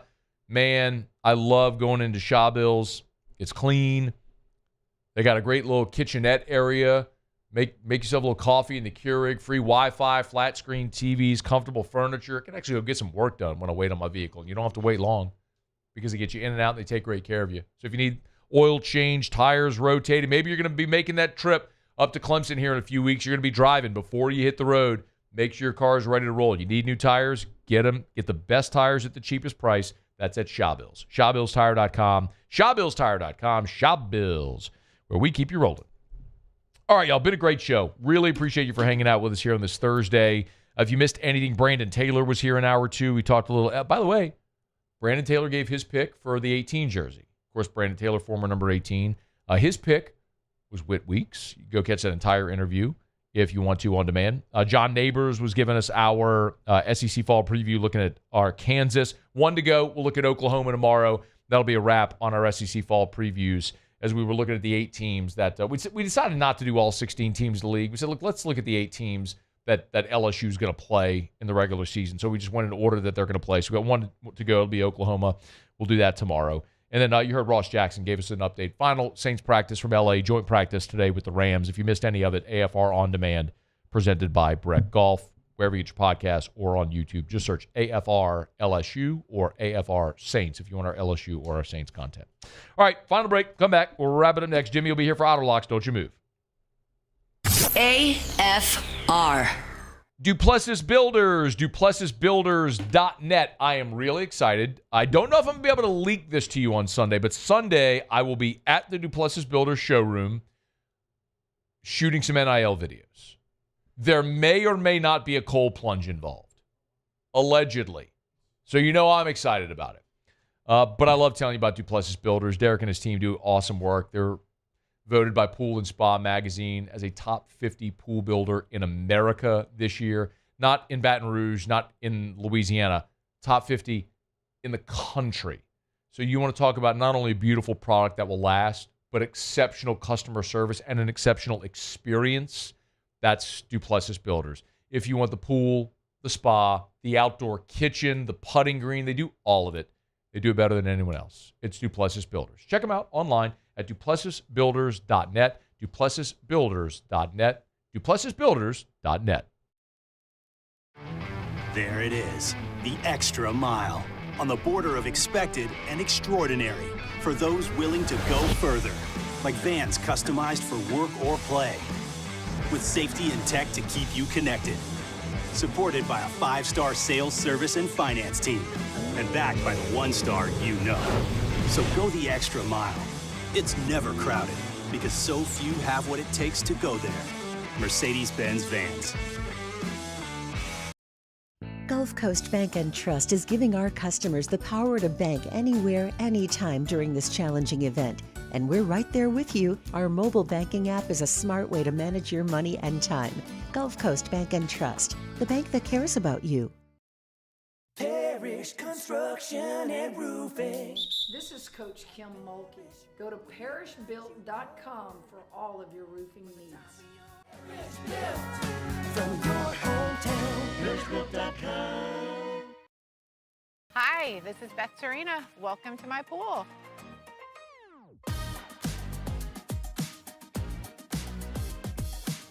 The first time I saw this beautiful pool, it exceeded every expectation that I had. They were able to get everything we wanted in this pool. It is a beautiful pool. We live out here, we eat out here, we watch TV out here. This is like our living room outside. We love this pool and everything about it. When we decided to build our pool, we called a great friend who is one of the best pool builders in the country in North Louisiana, and we said, who would you choose to build a pool in Baton Rouge?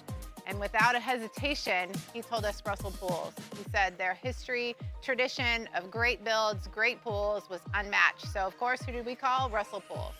The advice I would give to anyone looking to build a pool is first call Russell Pools. They'll do an incredible job. It'll be incredibly organized. It'll be time efficient. And you will have your pool in no time.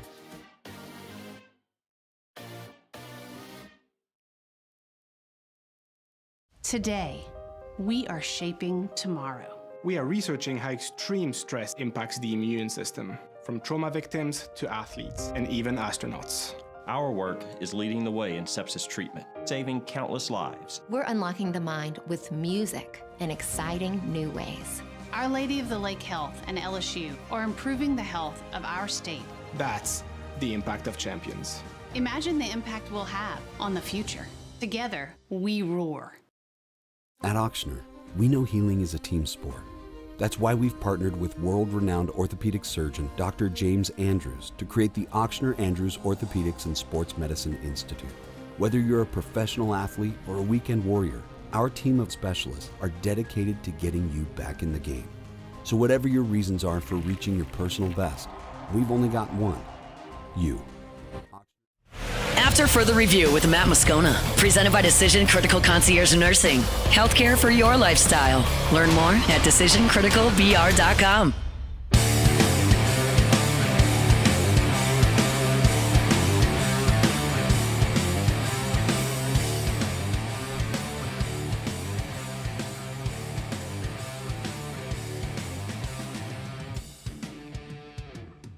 Down the stretch, we come final segment here on a Thursday edition of AFR presented by Decision Critical Concierge Nursing in Baton Rouge. One thing left to do, find out what we're betting on tonight. Time for Otter Locks. Otter Locks. All right, time to win some money. Presented by Total Maintenance AC Repair. Same-day service means you will never sleep hot. 480-1000. We are Total Maintenance. I think it's safe to say that I won the bet. Otter, how are you? Doing good, man. Doing good. Awesome. Couple of good nights. So 8-3, Wednesday, Thursday combined. Let's go. Let's keep it going. Love to see that. Put it out there earlier. It's a little Yuri Perez, Everett Cabrera, 1-2 punch on the mound for the Fish, man. For the Miami Marlins has been really good. They rolled last night. They're up again early, so when your boy hit the home run, we were going off air. I was like, home run! Yeah, well, I don't know what he's going to do in this two out situation. Oh, bomb! All right, yeah, that's take good. it, cash that ticket. Yeah. All right, so it's 3-0 right now, top one. So I guess there's really no value there at all. No, it's just the perfect endorsement to go where? Yeah, go to louisianasports.net and get Otter Locks when they're posted, when Hunt posts them around 3 o'clock Central Time. A lot of these 5:20 and 5:40 games and things like that. So, all right, hey, what do you think about the Guardians plus 2.5 at plus 107? Nah. Okay. All right. No. All right. No. I would just stay away. All right. Now, if you had the Marlins at a plus price, you could go for a middle, but I wouldn't even do that. Okay. I wouldn't even do that. So, the Miami's hitting the ball, man. They've been really good. We've been riding them at some really nice prices for quite some time. So, for them to be close to 500 right at it is really, they've exceeded expectations this year. They got some young prospects, and these pitchers are really good. So, and that's the thing. I do not want to take plus 2.5 like I'm going to gain some ground on Cabrera. So those guys have been lights out. The other one's underway. You can still get on it. So the price is still available. Might even get a cheaper price right now on the Phillies. The Phillies Well, that's one thing. If we could have got that series right, we had the Reds on Monday night lose, and we took the flip to the Phillies the next two and lost. Should we be really rolling if we didn't have bet that series in Cincinnati? But we expect the Phillies to bounce back today on the road. Big pitching matchup, favorable pitching matchup. So we took them -1.5. I believe it's still scoreless. It is scoreless, and it's plus money now at plus $1.12. There you go. Don't be a moron. Bet more on it. Moron. Just doubled my bet. And then here, boy, we got guts. So I'm watching the Mets game last night, and they just are pounding the ball, 3-0, 5-0, 6-0. They're going crazy. They get back in it. Okay, next thing you know, they're down 9-6. They're down 11-6. And then all they showed was the Mets fans, the camera shots in the stands, and they were like, the reverse cobra. These surrender cobra. These people were distraught, man. But listen, we're going back on them. We're going back on them tonight. Lay the 1 run to get a little cheaper juice. Atlanta's throwing out. Elders had a rough year this year, so I know it takes guts to bet on the Mets right now, but we're going to take them tonight. They are hitting the ball. All right. They are hitting the ball, and so we'll take the Mets -1. Little 3-pack tonight. And no NFL tonight? Is it? No. I know we discussed it on the show today. They're dropping the ball. Give us 3 like you had last week. They're charging. NFL Plus is charging subscription rates for preseason games. So put them. Put 2 or 3 on. Yeah, put 1 on 6 and 1 at 9. A little 6-9 p.m. doubleheader on NFL Network. Really dropping the ball right there. Yeah, that's disappointing. Thursday night we don't have football on. I thought we'd have football. Right. When Hall of Fame game rolls around, typically it's all right. You're going to have football every Thursday until the Super Bowl. Yeah. So. We only have 4 more holes to watch for Tommy Fleetwood when he's good. Now Sunday, he'll take the cast, but Tommy Fleetwood. So. But it's been a real light night for MLB and stuff like that. So it's it just makes a lot of sense. But and that's unusual for the NFL to leave any little morsel on the ground, man. Rufino's tomorrow. You got it. I may come by and have lunch with you guys tomorrow. All right. Good luck. Look forward to it. Thank you, Otter. We'll see you. All right. That'll do it for us here on this Thursday edition of AFR. Jordan, Paul, thanks. Y'all have an awesome night. We'll see you tomorrow at 3. After further review. As we get on down the road, remind you about Relief Windows and ReliefWindows.com. Energy efficient replacement windows, beautiful entry doors, hardy plank vinyl siding. They do it all. They do it better than anyone. But as Brandon always says, their number one product is customer satisfaction. I know Brandon's told this story before, but there was a problem with a window where it leaked into these folks' home, and it wasn't even Relief Windows' problem. The problem wasn't the install; it was the manufacturer issue. But nonetheless, Brandon still, as that family had to be displaced to repair the windows, the floors, all that the water intrusion caused. They paid to put them up in a hotel, just because Brandon Holly's awesome, and his reputation, his name matters so much. They're just the best. Everyone in that organization. Listen, you want to shop around? Someone will sell you windows cheaper. Someone will. Someone will sell you cheaper windows. There's no doubt. You want the best quality product and the best service? You want Relief Windows. It's ReliefWindows.com.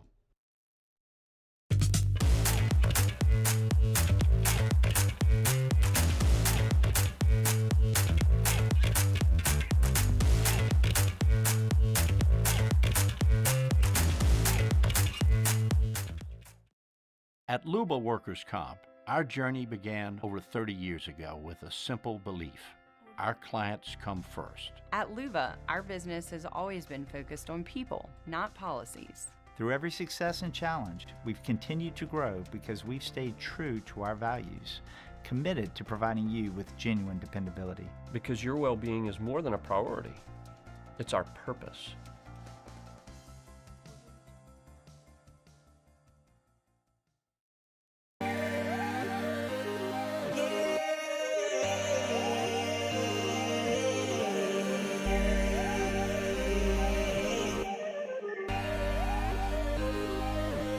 You gotta believe in a dream.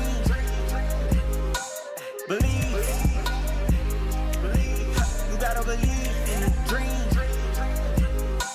Believe. You gotta believe. My whole team on wildin'. ED, low T, or simply seeking to optimize your health and performance, Goodwood Men's Sexual Wellness offers a range of discreet services to address your specific needs. We empower men to reclaim their health and confidence. Visit yourgoodwood.com. At Sunshine, we know what you see when you look at your land. Where others may see dirt, you see the foundation you've built your life on. This, it's hallowed ground. It's past, present, and future. We're proud to provide quality John Deere equipment to help you maintain the land you love. Check out our current promotions and learn more about what it means to be powered by sunshine at sunequip.com. Breck teamed up to reimagine your parks, and you imagined big. With your help, we went to work, creating 12 beautiful community parks across the parish. A family-sized water park, miles and miles of trails, and parks just for your dogs. There are more places to splash, to explore, to run wild, and even soar. You imagined, we delivered. Gold. Breck, your #1 park system in the nation. River Parish Contractors has immediate openings for structural steel shop fabricators. Call or text Big Jake today at 318-547-1000 or go to rpcontractors.com and click on employment. River Parish Contractors. Let's get building. Tiger Country is 100.7 The Tiger. In the car on 100.7 FM or on the 100.7 The Tiger app. 90s country and beyond. 100.7 The Tiger.